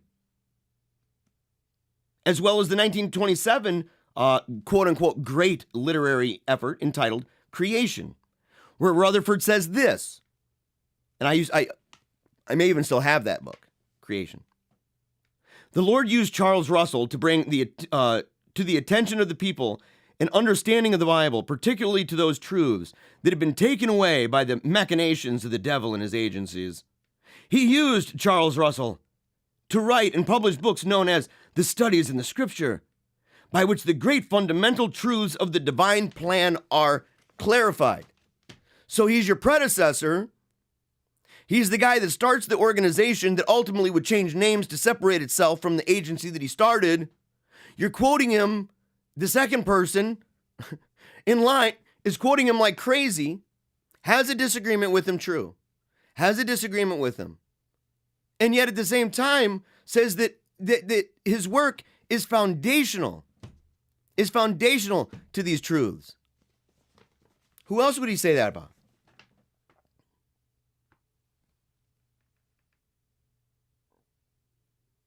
Yeah, we quote the grand finale of J.F. Rutherford's funeral oration over the prostrate remains of, quote, dear brother Russell. So yeah, Rutherford's at the funeral. Rutherford's doing, he's talking at the funeral, and here he said, quote, our brother sleeps not in death, but was instantly changed from the human to the divine nature, and is now forever with the Lord. Wow, bro. Wow, homie. That sounds like something maybe you're saying about the founder, that you know is the founder and such. This episode in Jehovah's Witness history is critical for its uniqueness to show the adoration in which Russell was once held by the theological ancestors of those who deny his influence today. We saw that with how many groups that sit there and go, they change over time. Take the serpent handlers as a prime example. The serpent handlers at the time, we talked about this in 2 episodes about them, at the time were involved in the Church of God primarily. That was a primary Church of God, Cleveland, Tennessee. And they were out there advocating. They had tons of people coming to their events and stuff. I mean, back then, who wouldn't, If you knew a dude was handling some serpents and it was like a show, people would be like, dang, this guy's going to be doing that. What else you going to do? I was going to milk some cows. Well, you can milk the cows in the morning, Maud. Why don't you come on and we'll watch Randy handle a rattler? And you're like, okay. So you go and you watch Randy handling the rattler. And it brings in a bunch of people because they're like, this is remarkable. It's miraculous. But over time, people in the denomination start going, I don't know about that. They start thinking about themselves. And they're like, I don't think that's what the Lord wants. And that's actually, I can't make fun of that. That's actually a legit interpretation. It is the legit interpretation of the text. But the idea being that after a while, 50 years or whatever, all of a sudden the Church of God makes a clean split, mocks the primary advocate, the one most known, the one who brought in arguably thousands of people into the denomination to become familiar with it. And what do? They throw him under the bus. Nah, we didn't have anything to do with that guy. No. Of course not. Now, there are those who say, well, yeah, we quoted him, but now, think about this argument. This is hilarious, by the way. Right here. The society may have quoted him in the past. This is a quote. Yeah, the society, yeah, sure, it might have quoted him in the past, but that was before Judge Rutherford's death. We do not do it now. And after all, didn't we say neither quote, publish, nor distribute his writings? This is in the present tense, not the past. Yeah, okay. You could have said we no longer. But it's a slippery trick you do. It's all slippery tricks. The only problem is Pastor Russell, as an authority regarding his chronology on the 2,520-year reign of the Gentiles, which reign allegedly ended, according to his calculations, by the way, and we'll talk more about these doctrinal histories and stuff, in 1914. To make it an event more hopeless, to make it an even more hopeless contradiction, they listed as their source the Watchtower of 1880, of which Pastor Russell was editor-in-chief. So they're like, so even their stuff now, even their stuff after the death, they're still using as their sources things that were put together and arguments that were made and proposed by the people who ran the Watchtower at the time, and it happened to be Russell. I mean, doesn't it start to seem like the Watchtower and the people trying to make an apologetic defense of the JeHos, that more and more, they're kind of coming across like Russell in court? Lie upon lie upon lie, getting busted. Jehovah's Witnesses in the Divine Purpose. Okay. A society history published in 1959 devoted almost 50 pages to Russell and his invaluable contributions to the society and his doctrines. 1973 Watchtower publication, God's Kingdom of 1,000 Years has approached, based its assertion of the end on the Gentile times, on the studies and declarations of Russell. Yes, because the history of the witnesses is the product of Charles Taze Russell. Because he would not seek instruction in the Word of God, dedicated his unschooled talents to a lone, vain search without the guidance of the Holy Spirit, this attempt has produced a cult of determined people who are persuaded in their own minds and who boldly attempt to persuade all others that the kingdom of God is present and that they are Jehovah's Witnesses, the only true servants of the living God. Yeah. That's where we are. That's where we are. So enough of them. You say, well, okay, so we've got an idea for the founders. We got an idea for the cast of characters. What about, for example, publications? Have you ever read the New World Translation, by the way? Have you ever read it? The New World Translation of the Holy Scriptures. I have 2 copies of it in my home. I have a Book of Mormon at the home. The only thing I don't own a Quran. Like, I've wanted to own one of those for apologetics and stuff like that. Citations, but I can just do it online, I guess. But I have copies of this. And it's one of those things that I encourage people, whenever you talk to a Jehovah's Witness, you must understand that, like any enthusiast, they're going to have hobby horses, okay? That's what makes them an enthusiast. They take maybe something that was otherwise good and they take it too far, and it lands them in the crazy town, okay? And that from that spawn a whole bunch of things, because the tendency is there. And so you end up saying, even the idea of hell, that maybe it was an overreaction. Let's even just give the biggest benefit of the doubt. It's an overreaction to an emphasis at the time that was like, books with crazy, scary pictures on the cover of, fire and people screaming, ah, and all this, and talking about, the number of the saved and things like that, that it was an overreaction. And then it goes even further and further and further and further. And then it ends up being surrounded by a cluster of views that creates what we call here an ecosystem. Okay? We do systems analysis. And one of the things about systems analysis with the JeHos is what you're going to find is it's got a curious structure. In fact, I've learned things that I did not know before. Things to do with how often they have services, when they have services, what kind of services they have. What do they have, like a kind of system that's like a parish system with dioceses, right? Do they have a structure that, even though it comes off as a kind of democracy in a way, is it autocratic? And if so, how is it structured? Where is the source of the authority? Does it function as a magisterium? And is some of it based off of a misguided understanding of holy orders or authority, magisterium, infallibility, indefectibility, and stuff like that we often use? And I actually have to be careful, because in this book, one of the differences in the apologetic methods between a Catholic and a Protestant when talking to cults would be that you may hear the Jehovah's Witness make arguments that in fact we make when talking about the idea that you can't just, if you leave Scripture into the realm of individualistic self-attestation, right?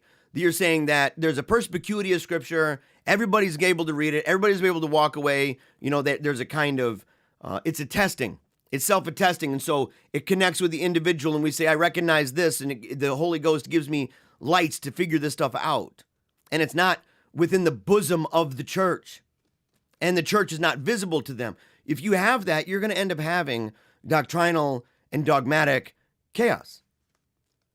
You're going to have moral, theological, and ecclesial anarchy, relativism.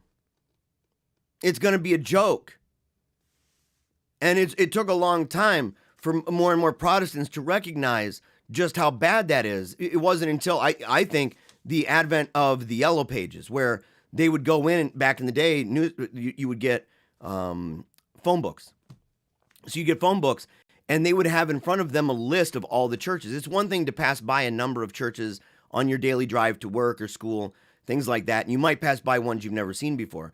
But you open up the white pages and the yellow pages, and you find your city has 500 churches. You might be shocked. And you're like, dude, are we really that divided? Yes, you are. Yeah. You really are. And even if you want to say, let's say 350 of those in your little town, or 400 of those believe in sola scriptura, which is, that's like a low number.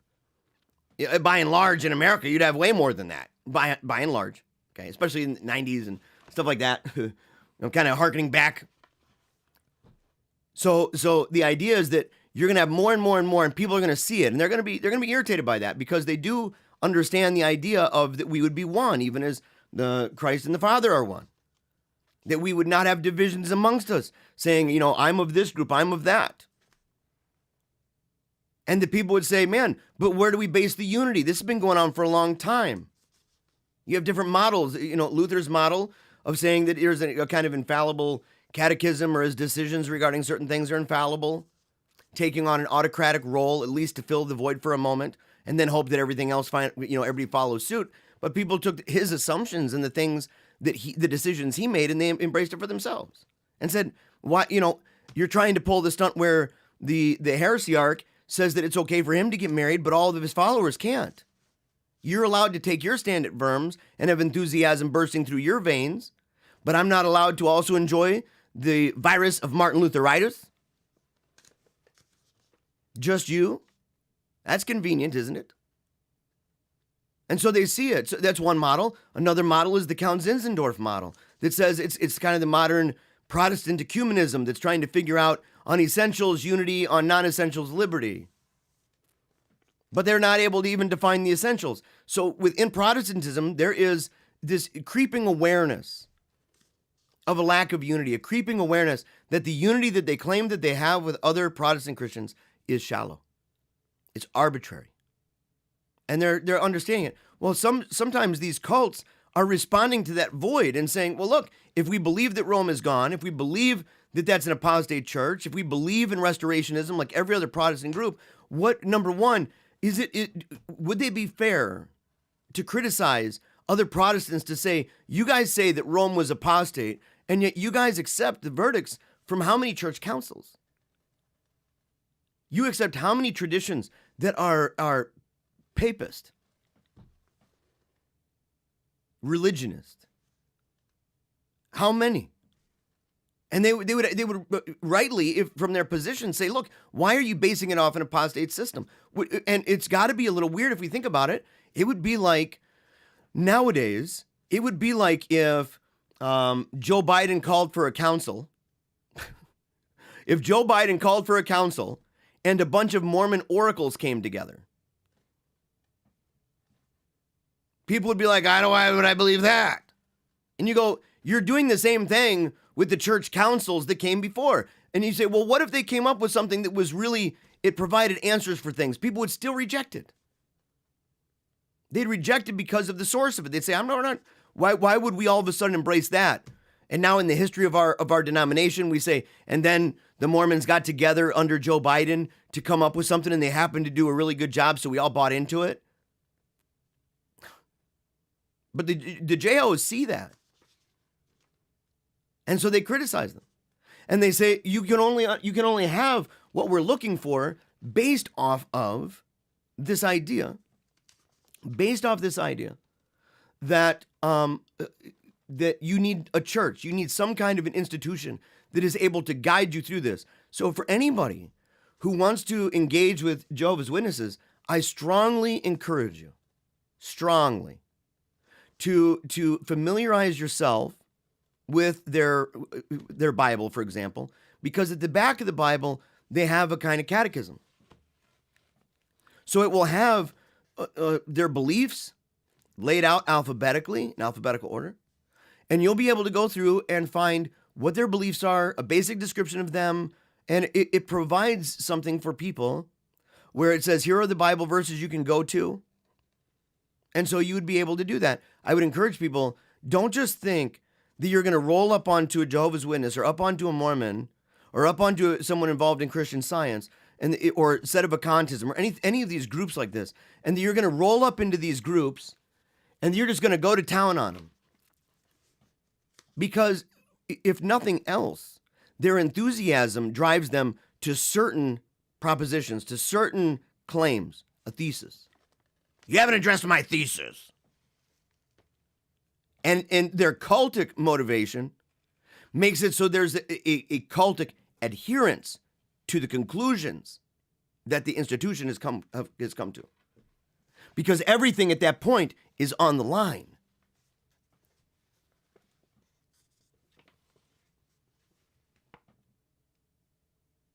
Since Rutherford's death, all society publications are issued without any author's credit. It's anonymous. The society position is that this preserves humility of the contributors and focuses attention on God's word and his will rather than on the human agency used to communicate that divine truth. Detractors point out that concealing the identity of the author makes it impossible for anyone to evaluate the author's qualifications, expertise, or authority in areas of which they write. So they're taking the position that's like, it doesn't matter. I mean, essentially they'll tell you that those are authorities.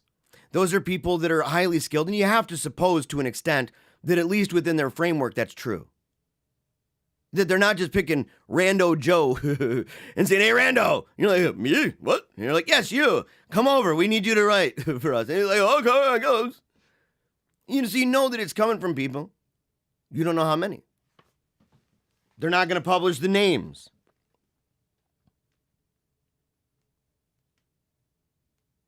Let me see here. Okay, when we on the next episode. Oh no, you know what? I'll go through this right now, and it'll be a little bit lengthy reading, and then I'll go ahead and I'll take some comments here. So make sure if you want me to address any of the questions in the comments, make sure that you put the name at the meaning of Catholic, and that way I can see it. Otherwise, I'm having to scroll through a whole bunch of stuff. Okay, so activities in October 2000, the Watchtower Bible and Tract Society announced a major restructuring of the leadership of the church. The followers of the Watchtower Bible and Tract Society are still managed in a closely controlled, tightly knit organizational structure.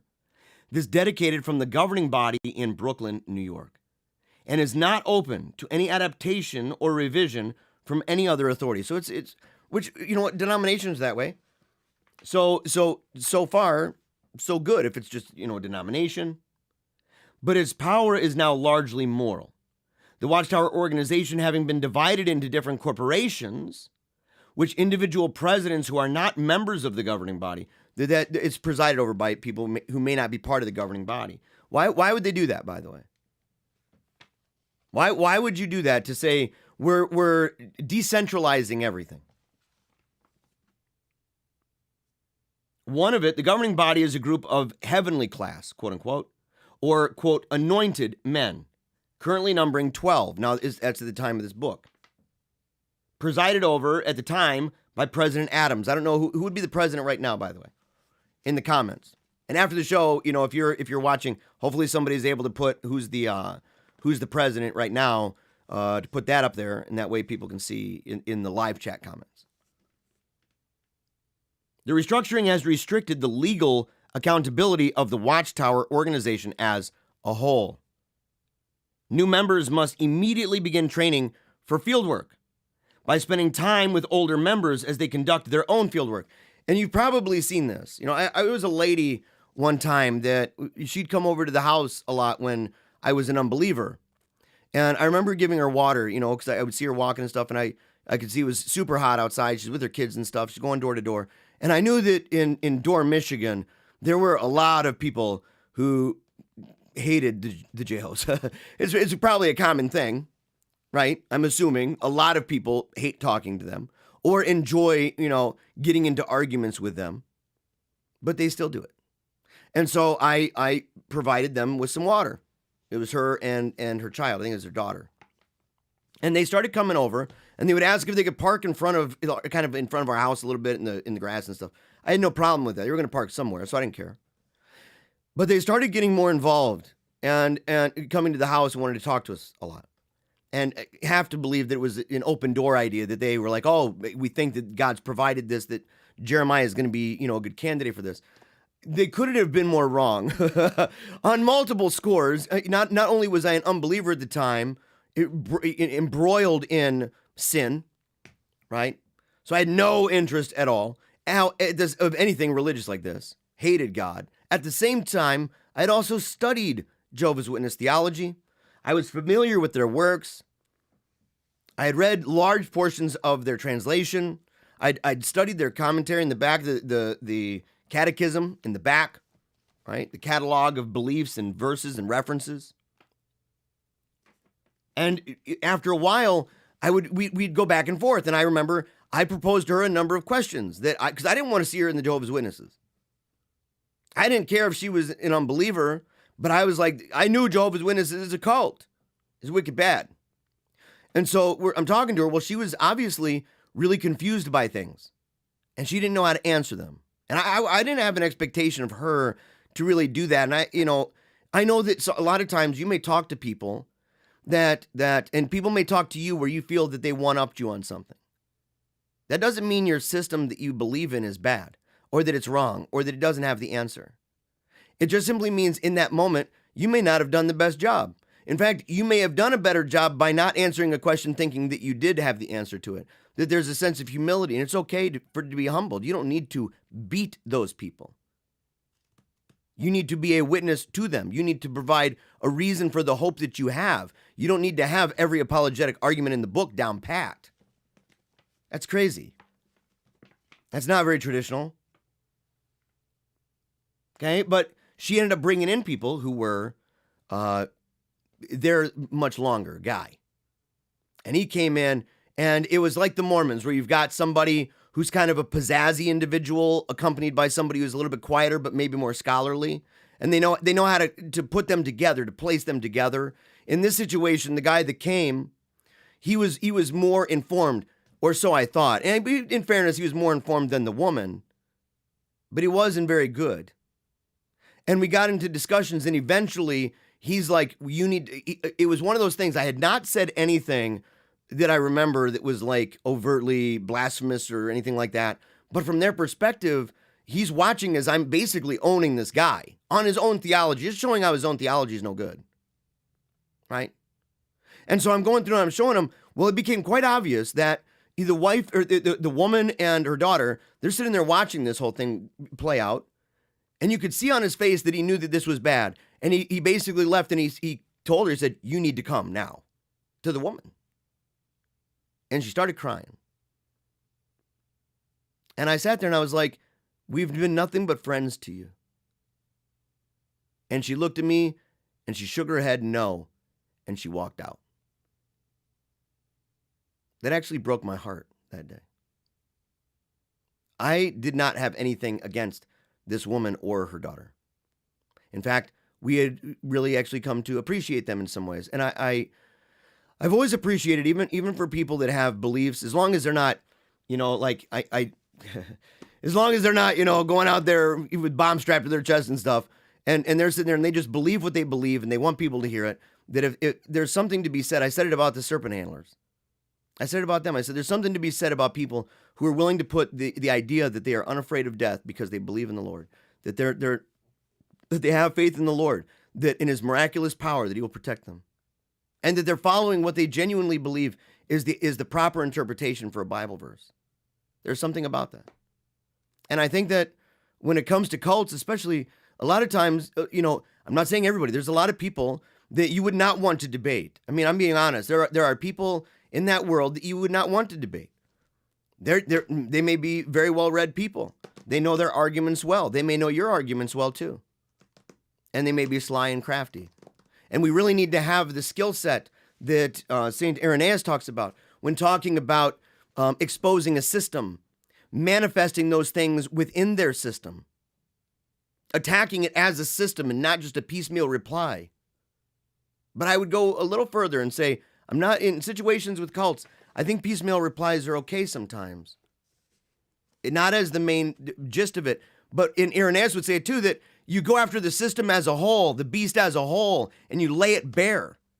And then you are providing, in doing that, you're providing the weapons necessary to people all around, saints all around, who are able to chuck darts and arrows and spears at that beast to lay it completely ravaged on the ground, dead.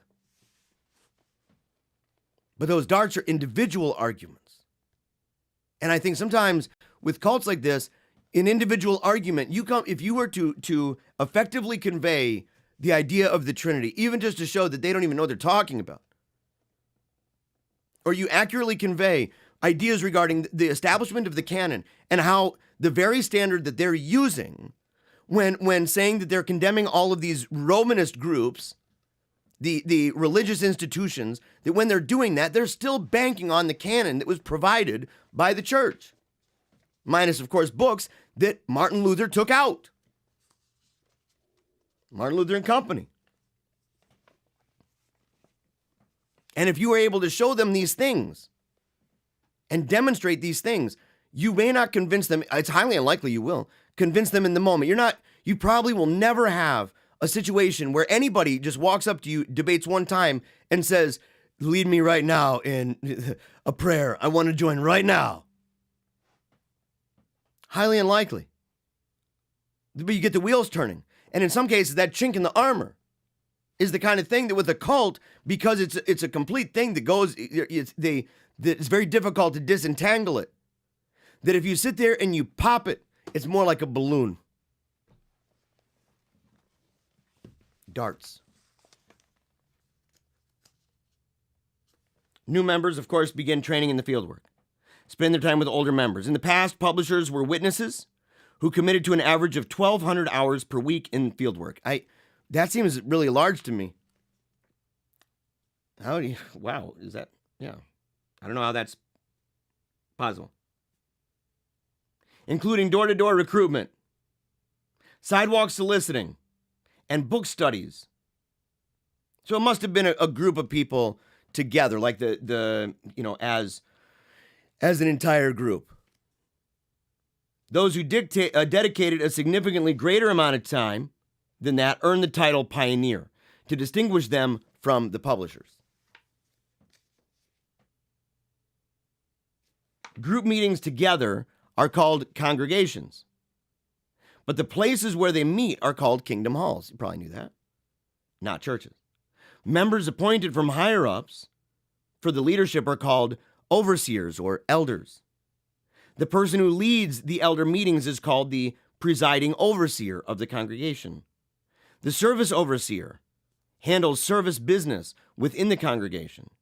Ministerial servants are delegated administrative responsibilities to assist to the elders. Circuits are associations of around 20 congregations supervised by a circuit overseer.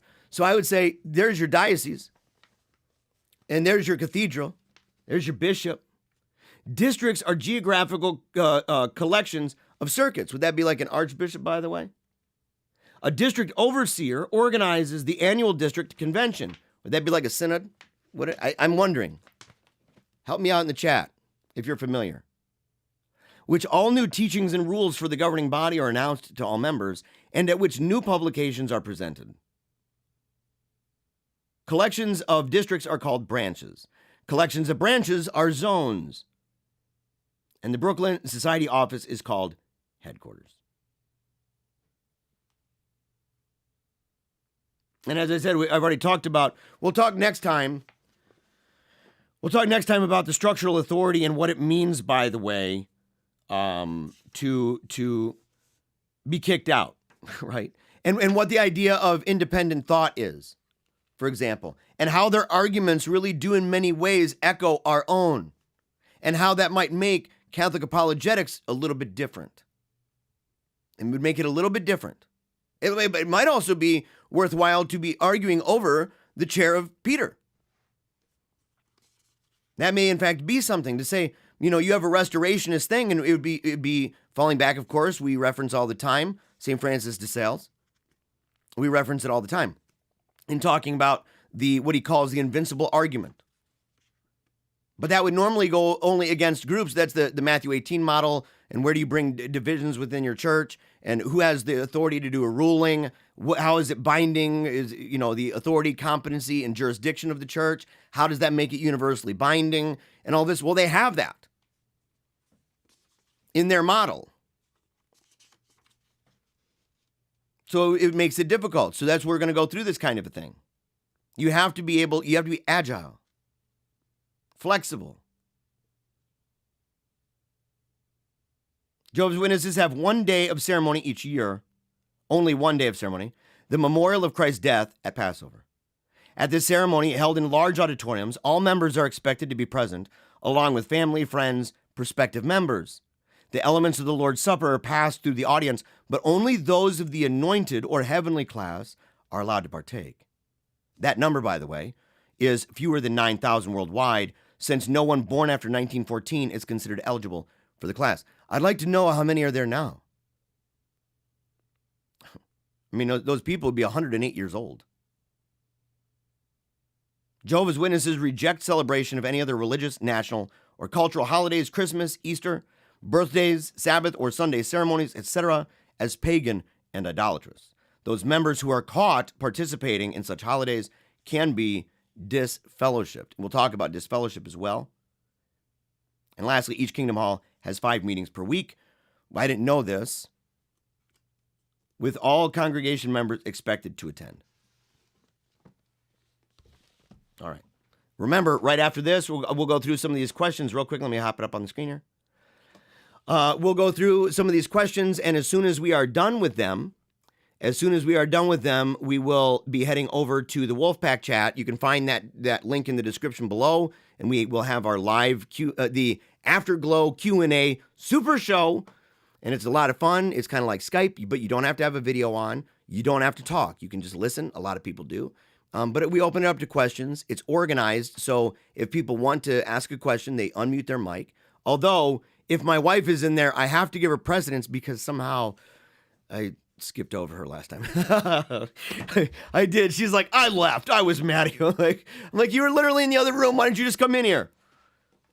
You know, help me out, baby. So anyway, we'll go ahead and we'll do that, and make sure you can join that within 5 minutes. In fact, they may even set up the mods. If you're listening right now, the mods, make sure to just set up the live chat. In fact, you can set it up now if you'd like. And that way, when people go, they can see that the live chat is active and available. And if you want to share the link to that live chat, you can do that on the Meaning of Catholic Guild as well as on Reason and Theology. So, all right. Let's see. Let's see here. Mikey Joe says, kind of down for various reasons, to be honest. I trust that all is in God's hands, though. Trying to lift my mood with some good old PaleocratDiaries. Joe, dude, you are literally breaking my heart, Mikey Joe. You're breaking my heart, homie. After the show, man, dude, hit me up. Talk to me, right? Talk to me. Care about you, buddy. Jose says, your entire family is still JWs. Dude, bro. Yeah. So, and this is something, if I'm ever wrong about any of these details, let me know. Okay. I'm a messenger, but sometimes, as good as the book may be, there's also an interplay that goes back and forth, an arms race between cult and anti-cult. So the anti-cult apologetic is going to have an effect many times on the cult. And the cult may kind of de-emphasize certain things, re-emphasize other things, and shift around or provide what they think is a better apologetic. And so any updates, you just please let me know. You can do that either. I'll say Telegram first. Get Telegram as an app. If you don't want another app on your phone, delete 2 or 3 that you can delete from your phone right now. The ones you don't use, be honest with yourself. Delete them and put the Telegram app on there. That way you can take part in the live chats. You can take part in the chat room with PDFs, MP3s, videos, all that stuff. It's a great time. Make sure to do that. And you can find me at Jeremiah Bannister, the @ symbol, Jeremiah Bannister. You can also, of course, email me if you'd like. And if you want to force me to go to, Gmail, go to PaleocratDiaries@gmail.com. Yeah, the filter today looks kind of desaturated. It is desaturated. It's desaturated a little bit on purpose. Although, to be honest, I wish it was a little more saturated, or at least defined. But I kind of wanted a vintage feel to it. Yeah. Let's see here. Let's see.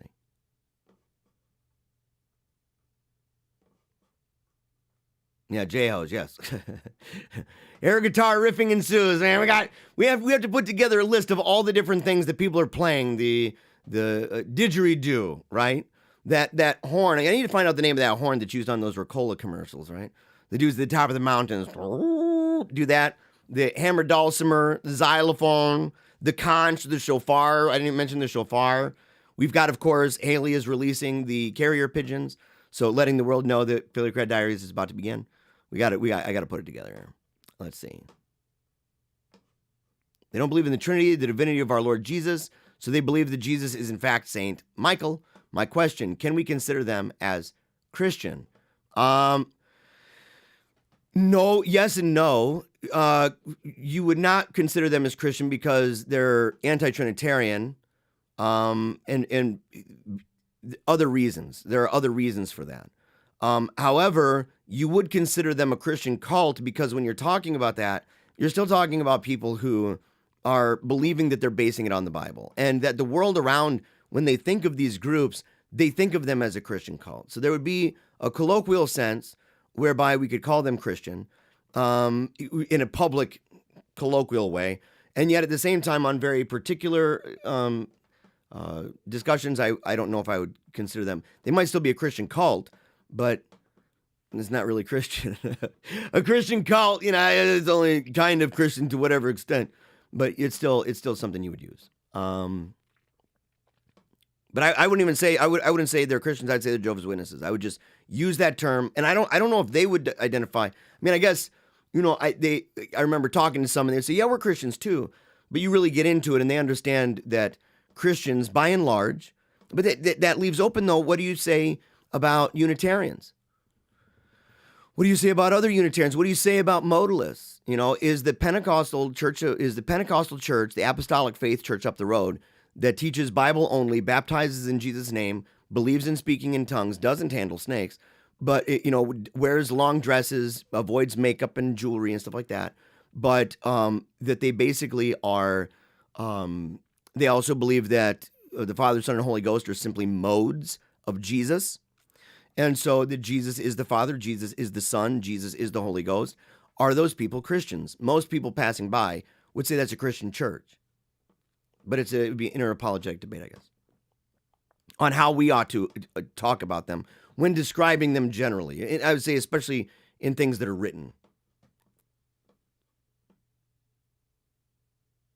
Yeah, like the Mormons and certainly more, they have some psychological tools to maintain the people under their view.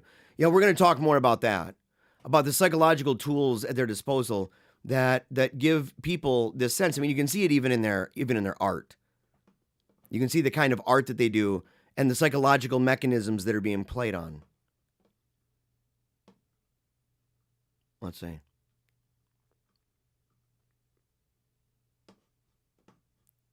I invited some Jehovah's Witnesses into my apartment once about 12 years ago to chat and be kind. Within a few weeks, there were like 7 of them showing up to do a Bible study. I had to shut it down. Yeah, dude, Andrew, I know what you're talking about, bro. I know what you're talking about. Yeah, Rachel says that Russell sounds like many current public figures in his refusal to admit his own lies, even when confronted with irrefutable evidence. Totally. Skyscraper of Lies, a new one to add to the Paleo Glossary. You know, I thought about that. Yeah, Wigwam of Heresy, the Skyscraper of Lies. Yeah. Diet of Worms, no sugar added. Hey, the Tony Fauci of Branch Covidians. Oh, man. Andrew says, first we shoot down snake handlers and now the boondockers. My family tree. Dude, my family tree too, homie. My family tree too. Yeah. The bus is literally running those cats over. Then they back it up on them full speed. Dude, totally. Isn't it? I mean, they're literally thrown under the bus, these leaders and stuff. Yeah, wow, there's a lot of people there. What the heck?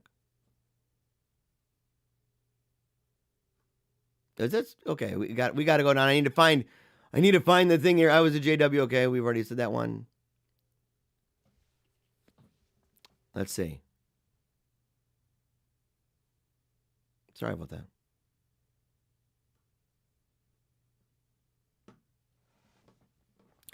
Steve basically reveals why he thinks the way he does in some personal blogs and pages. Not entirely. Oh yeah, you're talking to Skojic. Yeah, I have a Telegram account. I think I am not on it often. Lashansky, dude, come on, man. And that's good. You're not on it often. I don't encourage people to be on it all the time. They should have a life, you know. Yeah. Someone says there must be some kind of way out of here. Said the Joker to the thief. There's too much confusion. Can't get no relief. Dude, that's pretty good poetry there, champ. Pretty good poetry. Meanie Catholic, by the way, thank you, Lashansky, for putting that on there. Is Watchtower kind of like the Angelus for the SSPX as an in-house magazine that publish anything they say? Yes. I do not want people to think that I am equivocating. That is something that people do all the time. They're like, oh, you're equivocating. When I say that people have Martin Luther-itis, they're like, you're saying that I'm Martin Luther. And I'm like, no more than I'm saying that people, you know, with there's ALS, that they've got Lou Gehrig's disease. Is it ALS? Yeah. So when you say Lou Gehrig's disease, are you calling them a baseball player? No, you are not. No, you are not. When you're using the idea of the Angelus for the SSPX as an in-house magazine, thank you for the clarity. I do not need any of the trad folk getting on my case today. Don't need that. Do not need the bad trads and the mad trads, the doomers and the gloomers, the foaming at the mouthers. We do not need them all up on my back over that, because it's just true. It's just true, by the way, about the in-house magazine that publishes their material. Yeah. Okay, we were down below that. I'm glad I went up and saw that, though. Glad I went up and saw that. Let's see. Okay. JW's Mormons, Miscellaneous Protestants used to visit my home every month. We put a statue of Our Lady of Grace on our porch. 0 visits since. Thank you, Mary Hammer of Heretics. Yes, Andy. Good talking to you, by the way, buddy. Good talking to you. Hey, guys, this whole Russian-Ukraine war has the Catholic world divided in my inner circle. Any words, Jeremiah? Yes, I have many words on that. I've talked about issues like this for a very long time. It does confuse it a little in that, you know, people, it's weird to see how knee-jerk it is in favor of Ukraine. I will say that. It's a strange thing. We have a lot of Ukrainian Catholic churches. Okay, so there are more of them. I think it's like 10% or something like that of Ukraine, or I don't even think it's 20. 60% of Ukraine is Eastern Orthodox. 40% of Russia is Eastern Orthodox. The percentage of people and the kind of wickedness and deceit that has gone on out of Ukraine has been of such magnitude, and the levels of corruption is so vast in the Ukraine that to paint it as though this broad brush that Russia, it's just Russia stuff. I think that that's actually, it's weird. I think that it's, and I think it's strange. I think if Donald Trump was in office, I don't know if even if Russia did what they did, I don't think that the right would be talking this way. But it's weird how you can almost see the influences in so many ways of the way that the Russiagate and Ukrainegate and everything else. It's almost as if tons of Catholic people either forgot about it or they believed the people who were totally pulling wool over our eyes during the entire thing. It's true. It's true. The kind of deception. I did shows. I was doing shows 5 days a week, 3 hours a day, covering Russiagate, covering Ukrainegate, covering those things for a very, very long time. The duplicitousness, the wickedness. Remember, that was where Joe Biden made his popular demand that they go ahead and they fire that prosecutor, that they fire him or they're going to refrain from giving any money, and he boasted that he was able to do it. That was there. That was there. That's also, by the way, that is also where the most brazen, I think it's illegal. I would be interested to hear conversations about it, where John McCain and Lindsey Graham go to the Ukraine during the election, and they go there, and they're afraid, right? They're afraid that Trump's going to do a good job. So what do? They go there at the time, they have a private meeting with some Ukrainian military forces, and they make promises that they would not be able to make, including going back to the United States and doing everything in their power to make sure that not only that they would have the weapons that they need, that they would say, we think you need these weapons, but the idea that we're going to take on Russia no matter what kind of thing. They're into the same fanatical nonsense. And remember that John McCain was homeboy with the dossier. So Mr. King-making dossier guy doing stuff that is wicked, arguably maybe even illegal, speaking beyond what he's able to promise, secret, going over there. It wasn't highly publicized. You can watch it though. You can watch the video. You can read the transcript. You can go watch the video yourself. I think I shared it on the Wolfpack chat. So you can do that, right? But yeah, I sit there and I say, look, what do you say, man? What do you say to that? You can't just simply say that one side is legit or the other side is not. And people have to factor in. I've been an opponent of NATO and dealing with NATO for a long time. I've been a Buchanan-styled conservative on that score, Pat Buchanan, a Buchanan-styled conservative on that score for a long time. And a lot of the people that during the Trump years became into Maganomics and geopolitical stuff that had America first and all that, and those people, it was like they easily shifted from raging neocon weirdos from the Bush era and the kind of people that are like John McCain and George Bush and the philosophy of make America safe for democracy. Team America World Police is the best. That those people, when Trump came and made his case about interventionism, nation building, restructuring NATO, America First foreign policy, the way that we would engage in that, allowing nations to be nations and all of this, that when that happened, people were like on board. And then all of a sudden, Ukrainegate, and they're defending a guy. I don't even know if they understood how infected they were by that the news cycle that just wouldn't stop. Bogus, baloney, nonsense stuff. And indicting not just one group. In fact, showing that the hands of Ukraine, that there was blood on their hands. And to sit there and say, oh, no. And they all wrap it up. They all wrap it up with Fatima.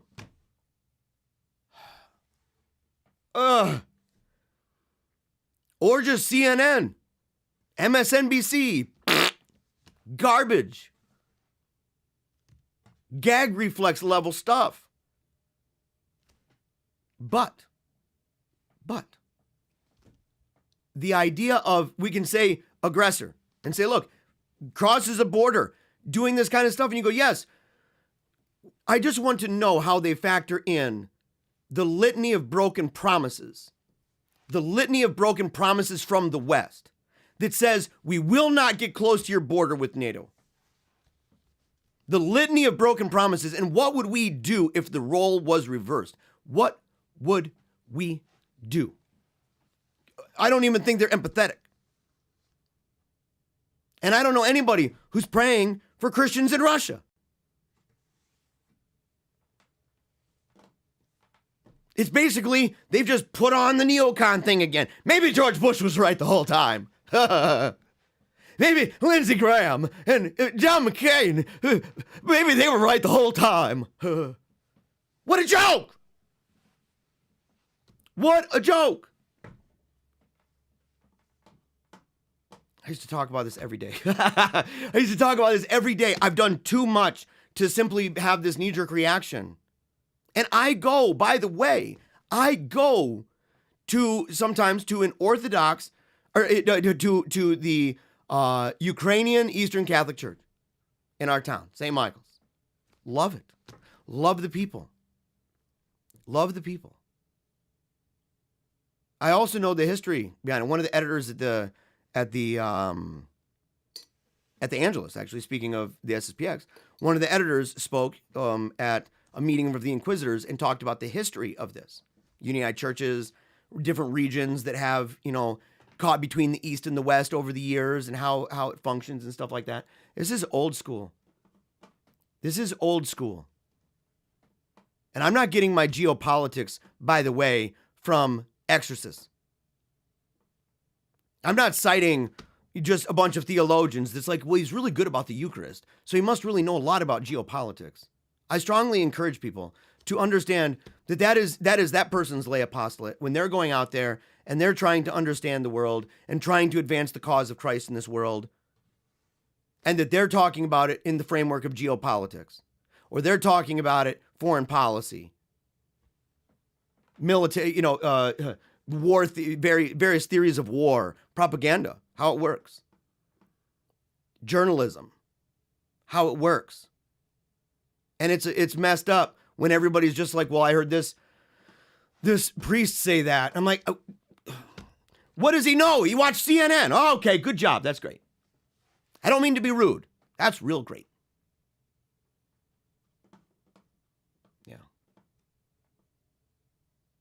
Yeah, and God's got a plan. God's got a plan for Russia. God has a plan for Ukraine. It's a complicated issue. And I think that when people are out there clamoring, and the same people talking about World War III, it's like a self-fulfilled prophecy. I think it's a sick kick that there's part of them that wants it. I think we live in a nihilistic world right now. We are staring into the void. We are staring into the cesspool of the darkness. And we've been doing it for a long time. Religious people are way more secular than they can even imagine. They're more materialistic and naturalistic as they can imagine. And it's caused enormous amounts of pain and frustration. Doubt, concerns, major paradigm shifts in their mind, in their heart, in the world, in the culture around them, the institutions that they come to love and adore. They feel that it's slipping. It's easy to paint an apocalyptic forecast. It's easy to do. Newspaper eisegesis is garbage, though. It is garbage. And it's more nuanced than people realize. It's more difficult than people realize, and it's more demanding of the Catholic than anyone can imagine.